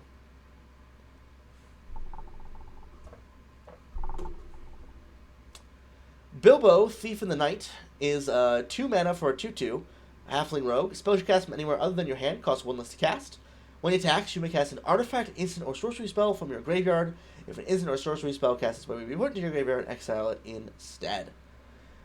So he's a little fragile, but if he gets to attack, you win the game. I don't know, but that's a. He gives you enough advantage that he wins you the game basically on its own. He's gonna rebuy you I mean in like modern, and legacy. Yeah, okay. I don't mean in Commander. He doesn't win you the game in Commander. He wins you the game in 1v1 formats where the card advantage you generate from this thing is unbeatable. This is essentially just Dreadhorde Arcanist. He gives you a 1 mana discount instead of giving you the cards for free, but he gets you anything. It doesn't have to just be 1-drops. They had to ban Dreadhorde Arcanist out of Legacy. This is Arcanist that dies to Caracas, so we'll see if it can break through in that format. But this is a great card. You should be playing this if you are playing a artifacts creature spell deck. It also works really well with like artifact decks in general, but also like baubles. You get tax and just rebuys your bauble for free. It does, and then it goes right back to your graveyard. So it's got Shades of Emery. I think this is a good card. I think it's a lot of play. Are there blue decks that are doing spells from anywhere other than your hand? Is there like blue custom exile decks? None that I can think of. Yeah, same. But if your deck does that, and we're not remembering what commanders do that, this is also a phenomenal mana sink. It does discount your commander by 1. That's true. Yeah, worth mentioning. Alright, Kai? Now this one, it seems pretty good to me. Elrond Boon Reader, 2 and a blue for 3/3, legendary creature, Elf Noble. Whenever you activate an ability of a creature, draw a card. This ability only triggers once each turn. 5 blue blue, exile up to 2 other target non-land permanents you control. Return those cards to the battlefield under their owner's control at the beginning of the next end step. Hey Kai, what are elves known Yeah. for? Mm, I think Llanowar. Mm-hmm. And is Llanowar, is that an activated ability on a creature? It is. Wow. So yeah, you can just like tap your mana and float mana and draw a card. The first time each turn, right? So you can just like pace them out.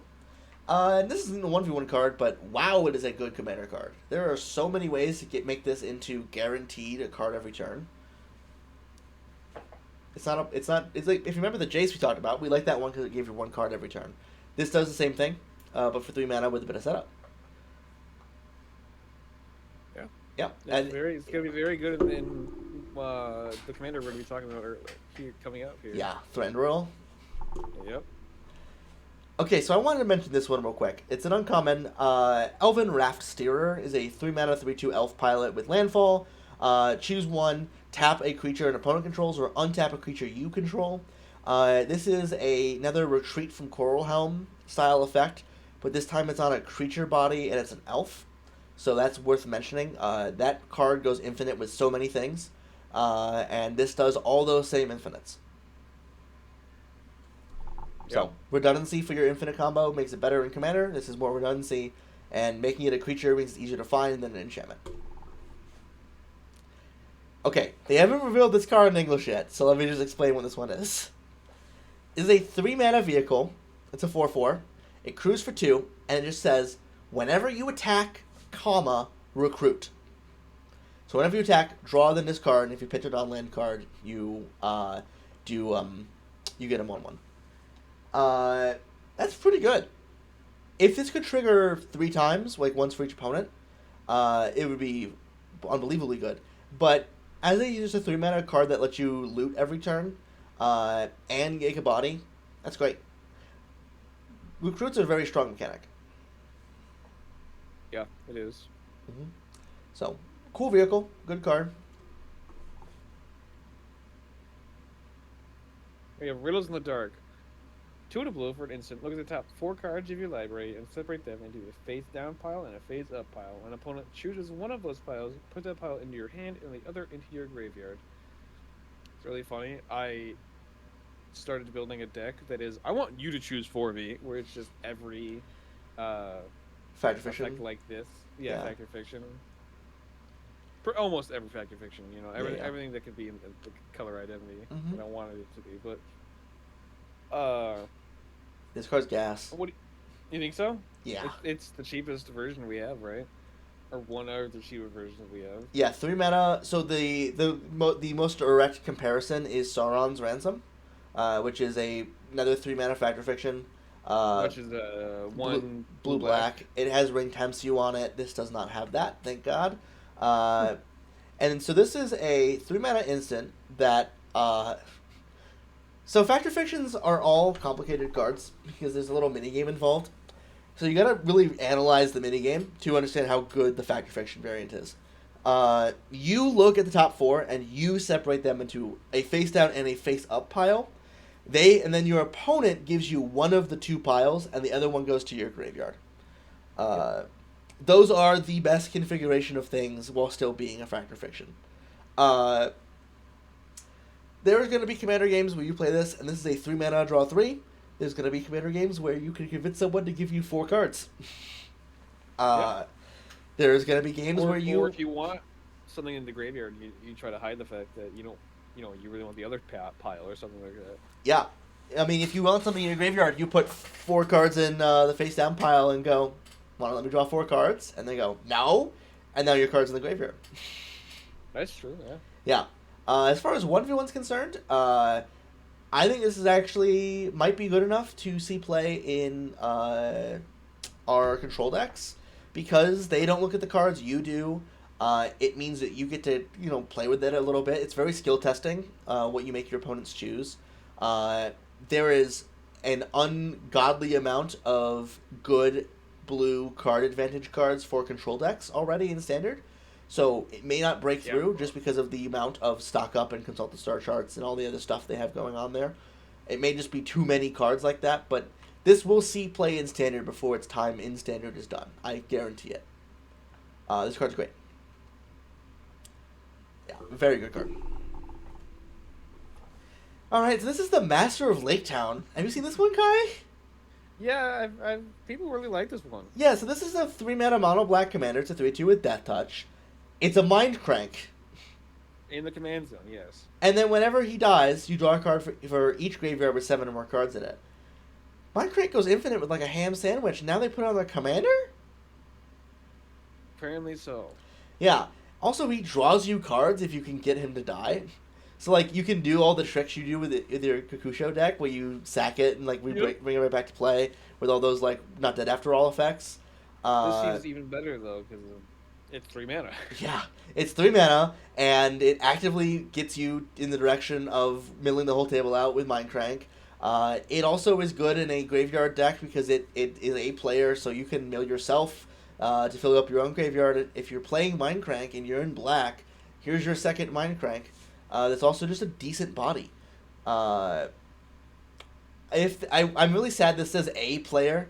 If this was just whenever an opponent loses life, for Standard specifically, this would be a phenomenal card for the Doomsday Excruciator list. But because it counts you, it's unplayable. Nah, play it. No, if they hit you for once, you lose with anything. Yeah, just don't get hit. If the Excruciator list becomes tier 1, tier 0 rather, which won't happen, but it's still solid tier 1. This could be a sideboard card versus them. You're just like, yeah, I'll hit you with my 1/1, now you lose. But just don't get hit. Yeah, just don't get hit. Okay, next up. I like this one. Distillation of Smog. 2 red sorcery. It deals 3 damage to each non-dragon creature. Add 4 mana and any combination of colors. Spend this mana only to cast a dragon spells. Mm-hmm. Yeah, so it's a dragon-specific ritual. It's mana neutral. But then it just coincidentally also just goes, yeah, we'll just wipe all the small things out. So dragons are all fly, mostly. There's one coming up that doesn't fly. But mostly dragons fly. And they are typically really good at killing everyone in the air.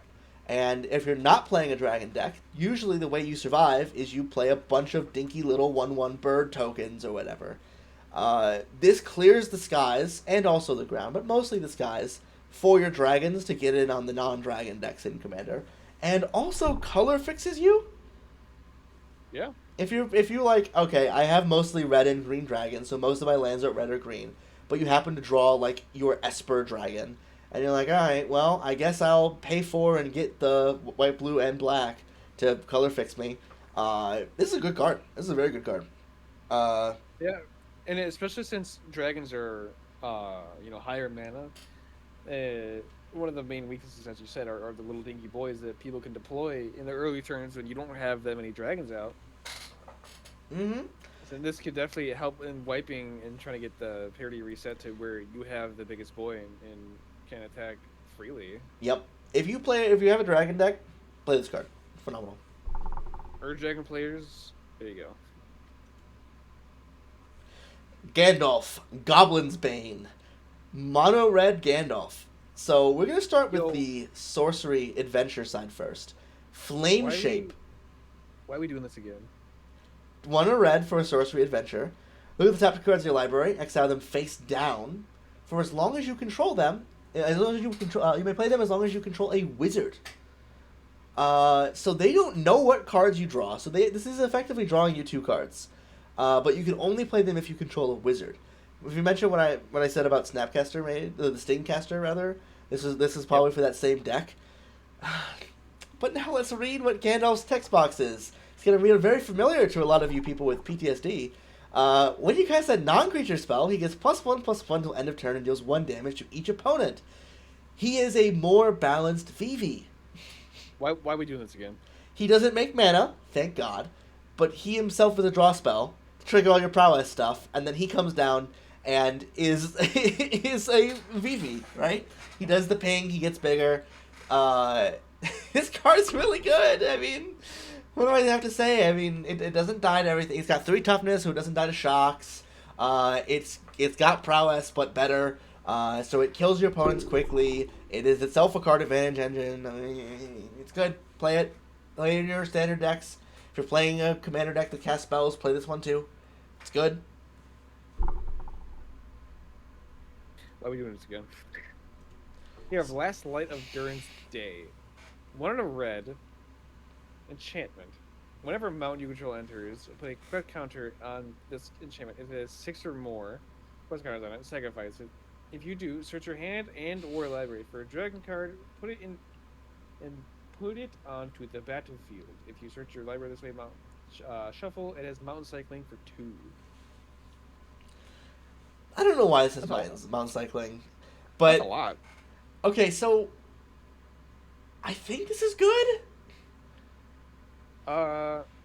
It's yeah, slow, so it takes you six turns or 6 land drops to get your free dragon from anywhere that's not the command zone.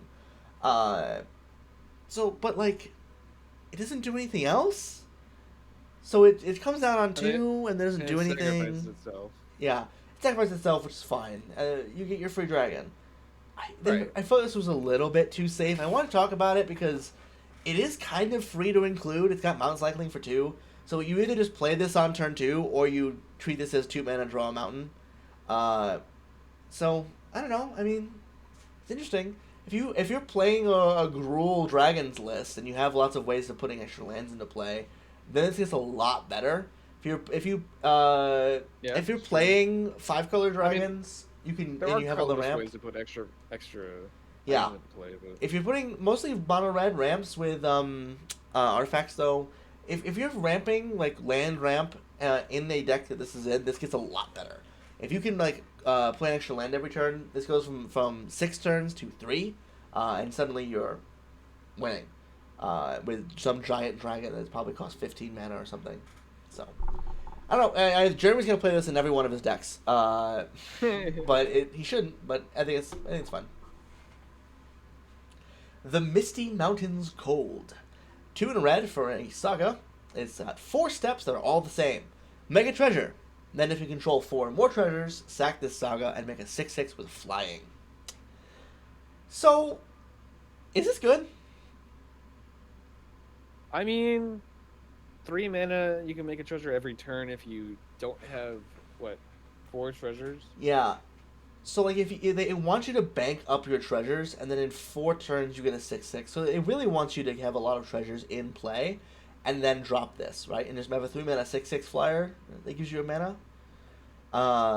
If you can consistently get this down on turn 4 in 1v1 and you have a 6/6 flyer, it's pretty good. If you have to play it on 3 and wait 4 turns, that's not playable. And then in like Commander, if I'm paying 3 mana for my treasure producer, I want it to make me a treasure every turn guaranteed. And treasure decks, there's like most of the tchotchke decks, there's 2 ways to build them. There's build up quantity and save it up for a big turn, or there's get it and use it, and get it and use it, and get it and use it. And this is a lot better in the get it and use it style, as just another way of getting a free mana every turn. But I mean, like, is a 3 mana 6/6 flyer good enough in Commander? I don't know. Well, I don't know. I don't really think it'll be used for the 6/6 flyer aspect of it. I think it literally will just be used for, hey, it's 3 mana and you make 4 mana. Yeah. So, yeah. We'll see. Ooh.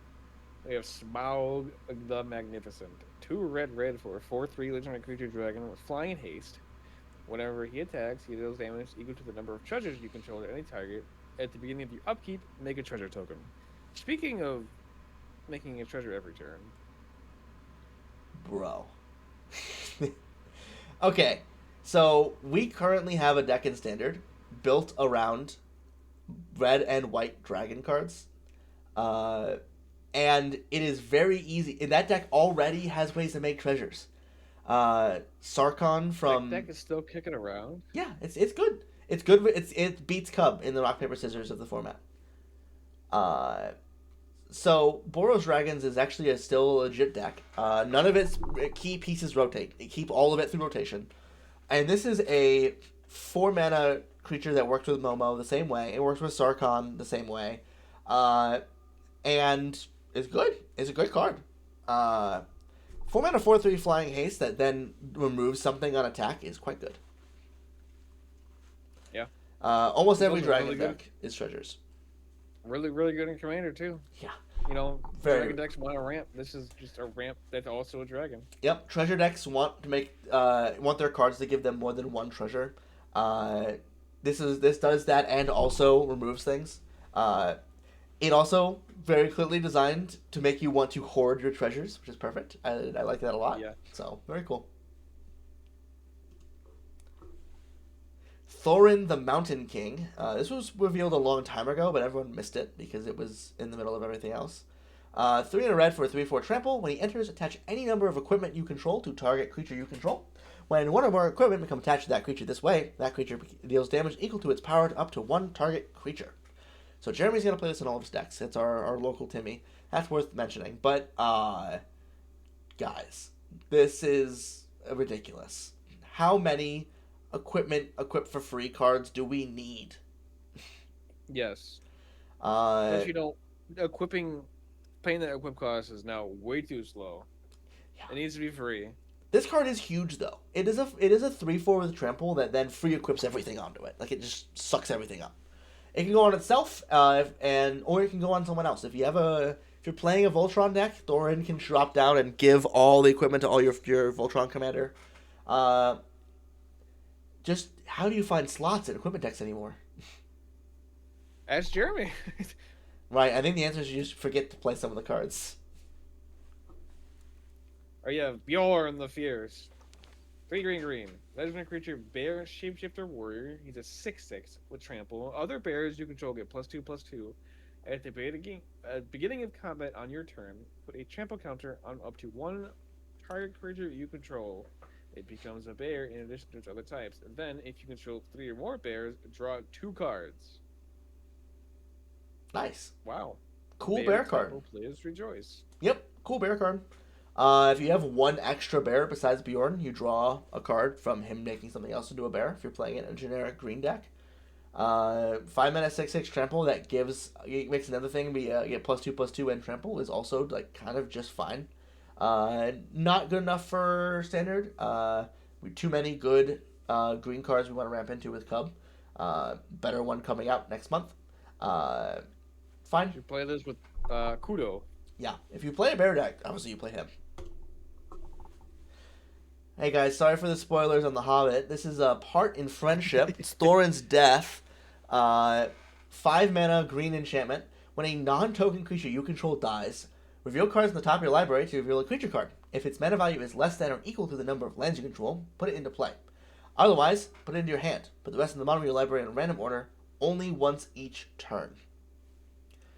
So, this is really good for any of the green decks that are trying to cheat creatures like Henley Toolbox Tori, or if you're trying to ramp really heavily and sacrifice things like my Zimone and Dina deck. Our playgroup will see a lot of this card. Generally, I don't think people are going to see a ton, but it's a great include in Henzi. Cool. Yeah. Oh, God. Enjoy this one, Kai. No. Here we have Bard, King of Dale. 4 white, blue. Legendary creature, human noble archer, 3/5. Ooh, Archer Tribal. Just kidding. He's reach and vigilance. If you would draw a card except the first one you draw in your draw steps, draw 2 instead. If one or more tokens were created under your control, twice that many tokens are created instead. Why? Why did they? Oh, sorry, I just woke up. I was asleep. Did they put another doubling card that doubles everything?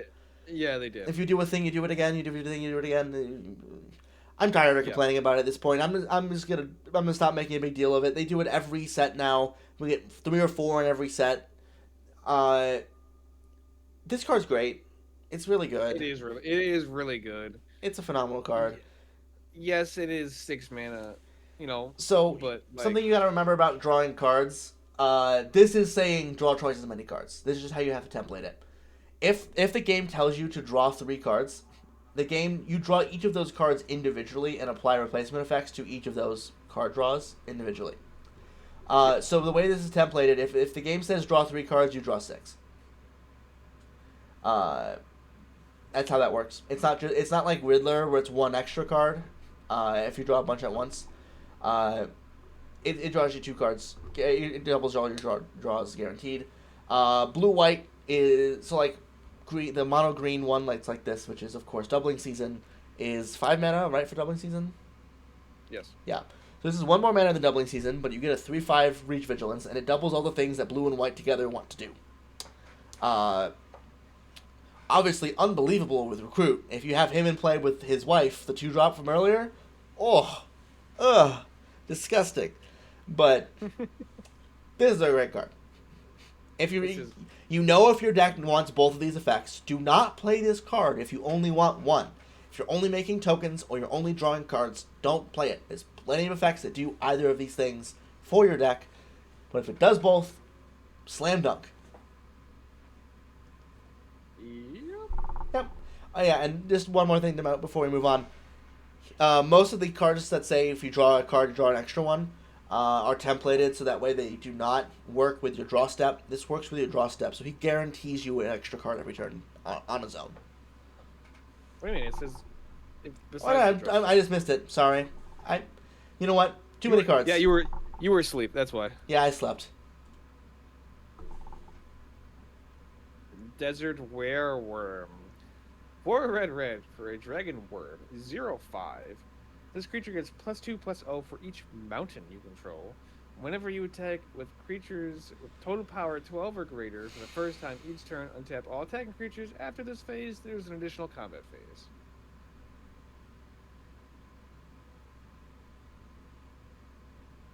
Why? Yes. I don't know. So remember how we do the thing, do it again? Here's the thing, do it again. Extra combat. Here we go. So 1 free extra combat every turn is typically 5 mana. This is 6, so it's a little bit more expensive. It requires some setup, so it's not as good as the other ones, but it's a dragon, so it works all your dragon decks. It's also a worm, that's less important. It's good. It's a good card. Yeah, it's pretty good. Mm-hmm. The Great Goblin. I'm building this deck. 1 hybrid black red for a 3/2 Goblin Noble. Whenever you put 1 or more counters on a goblin, orc, or army you control, the Great Goblin deals 2 damage to target opponent. Whenever another goblin, orc, or army you control dies, exile a top card of your library and you may play it until the end of your next turn. So, Rakdos Goblins is a really cool strategy that got a lot of support from all the different Lorwyn sets we've had. This one also works with all of the Amass stuff in general, not just the Orc and Goblin ones. It is target opponent, but that's fine. Something that's worth noting is it is just counters, so if you're doing -1/-1 counter stuff as well, it does trigger there. Yep. Like Scourgeback Scrounger will trigger this to deal 2 to each opponent. This is a good include in your anti-Ool, yeah. Right? That'd be good there. Yep. And then the last ability doesn't care about the thing having a counter for you to get the card. So it's like a Runevelt Hordemaster, but you get all the cards, not just goblins. This also is a good commander for the Persist Goblin combo deck. There's a Persist Goblin that you like infinitely persist. You have it come in with a counter and then you sack it. I don't remember. First day of class combo as well, and that all fits within the colors here. So could be a really cool like card advantage combo win con commander, and I'm gonna build this and play it on sleeves. It's gonna be great. Unsleeved, huh? Yep. All right, Kai. Talk about the commander of the set. Here's the commander of the set. Everyone's talking about it. Thranduil, the Elven King. 2 black, green, blue. Legendary creature, Elf Noble. 5/6. Damn, he's a little big. He has all activated abilities of elf cards in your graveyard. Whenever another legendary elf you control enters, draw 2 cards, then discard a card. You can really just ignore that part. The most important part is that he has all activated abilities of elf cards in the graveyard. This goes infinite 1,000 ways. Yeah. because of how elves are. Yeah. Uh, but even so, take that. Know that it goes infinite, 1,000 ways. Devote a druid plus any other way to give it counters. Take that, put it in your mind, and set it to the side. This is the best Sultai Elf commander we've ever gotten. The other Sultai Elf commanders are okay. This is the best one, bar none. There are actually a bunch of legendary elves that will trigger him to draw you two and discard a card, which is a nice card advantage thing. You pitch your elf that is a Gaia's Cradle, and now your commander can be a Gaia's Cradle for you. If you build him fairly as like a bracket 2 or bracket 3, phenomenal elf commander, very cool. And then if you build him as a bracket 3 or bracket 4 combo list, he's broken as crap. Disgusting. Uh, Buried alive stocks are going up. Yeah, Buried Alive, Entomb, any effect like that. All his combos are non-legendary, so like you can play the non-legendary Entomb from Modern Horizons. Like, Yeah. this is going to have two builds. This is going to be I wanted to play Sultai Elves, and this is the best Sultai Elves commander. And there's I wanted to combo you out of the game, and this is what I'm doing. I don't think it's CEDH playable, but it's close. I mean, but We'll see. it's a good one. It's 5 mana, but yeah. Next up is the Arkenstone. It's got a 3 mana adventure that's called Seek the Heart. Tutor for a legend creature, put it into your hand. And then 5 mana for colorless. Creatures you control get +1/+1. Beginning of your end step, draw a card. This just kind of does everything you want to do in a commander deck. If you're playing important legends, play this card. It's 3 mana to tutor for a legend, which is the rate we pay for that. And then it's a coincidental 5 mana artifact that does a lot of cool stuff. Yeah. There's not much to say about this card though, but it's pretty good. Yep. If you're playing a legend creature deck, play this in your list. Here we have Jeremy's favorite card of the set so far. Jeremy's. Oh, sorry. Jeremy's favorite card of the set so far. My favorite. Carry on. Pronounce that name, Kai. How is it pronounced? Is it Orcist or is it Orcus? Or Christ. Or Christ. Goblin Cleaver. 3 generic. Legendary artifact equipment. Equipped creature gets +2/+2 and has trample. Whenever equipped creature deals combat damage to a player, choose a creature type. Create a treasure token for each creature you control over that type. Equip 3. Wow. So why? Something that someone pointed out on Blue Sky yesterday after this was spoiled made me build an entire commander deck because of this card. Really? Yes. So it gives the trample and the +2/+2, so it's very similar to Reaver Cleaver, which is a red card. This is colorless, so it can go in anything. But this is a forever token deck staple. But keep in mind, if you're playing a more generic equipment list, if you're playing the equipment that make tokens, or like you're playing that one commander that you hit somebody and you make a bunch of tokens when you hit, the green-white one from Baldur's Gate, Kadir call this one. You choose the creature type not when this enters, but when it connects. So if you suddenly have, if you resolve an Avenger of Zendikar and then hit someone with Orcust, you can name plant and make a ton of treasures for all the plant tokens. You don't have to play it in a one type deck. You can play it in a token list and choose the type you have the most of. It's dynamic in the fact that you get to choose the most creatures that are on the board of yours at that. But obviously, you're playing this in a type deck where you have 15 humans in play, and you're gonna make 15 treasures. And I mean, you could equipment decks just are normally human anyways. So yeah, I think this might be good enough at generic. You can ignore equip deck costs if you're playing a dedicated equipment list. So a 3 mana +2/+2 and trample is already good enough if it's free. And then making one treasure would be fine. I would play a 3 mana equipment that +2/+2 trample and on combat damage make a treasure. If it ever makes 3 treasures, it's free, right? Yeah. But this is gonna be a great card for all the dwarf decks because the dwarfs want you to play dwarves and they want you to play equipment, and this pays you off for doing both. Because your dwarves care about equipment, and then you make a bunch of treasures for all the dwarves that care about it. A bunch of dwarves also care about artifacts. This is about artifacts entering. I built Viron Goldwaker because I don't remember that. he is a Mardu 3-drop that at the beginning of combat, all of your treasures become construct assassins.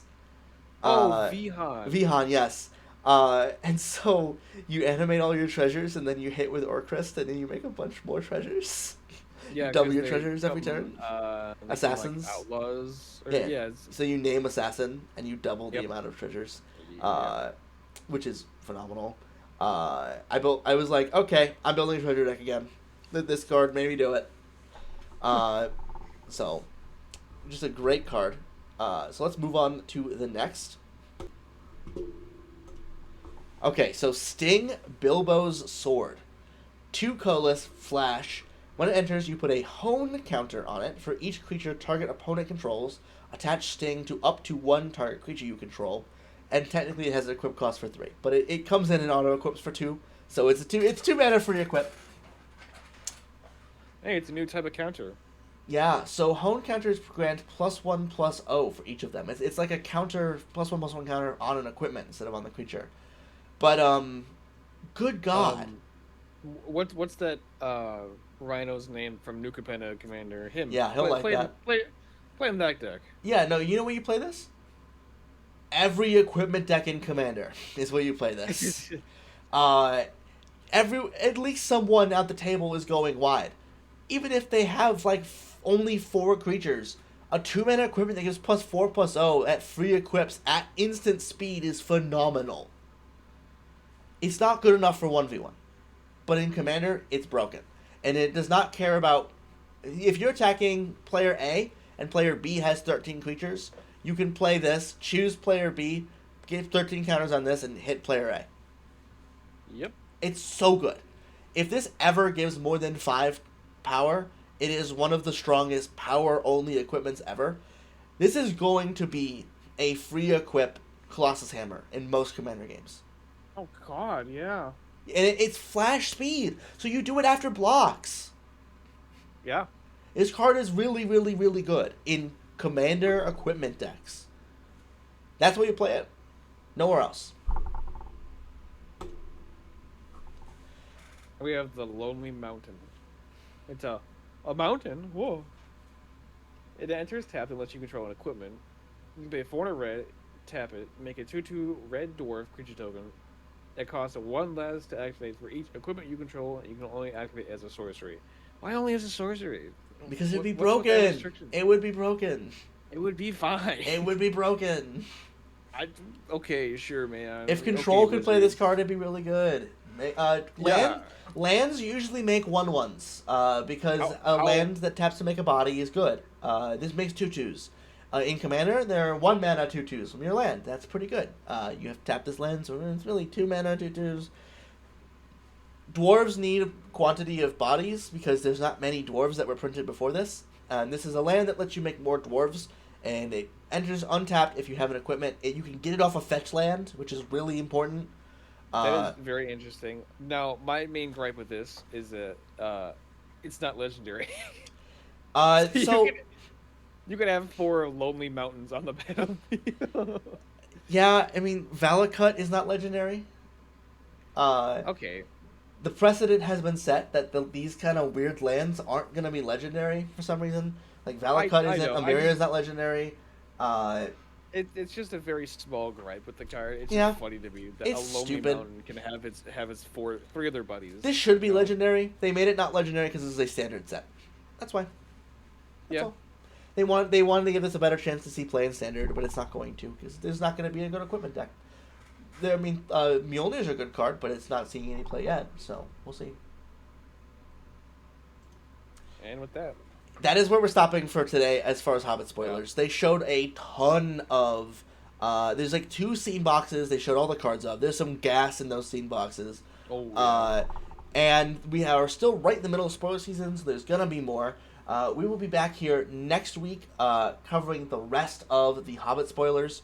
And likely... and then the episode after that, I think we're going to be talking about the rule breakers. For those of you who don't know, We Very have excited for that. like a 60 card commander release coming, and with Gen Con. I think Gen Con is in 2 weeks, right? I Uh, don't know. I'm looking it up right now. We get the mystery booster commander product released with Gen Con, which is Gen Con is next week. It is next Thursday, so we're gonna see all these cards by next Thursday. So we'll probably release our episode a little later next week, so we could get all the Hobbit spoilers too.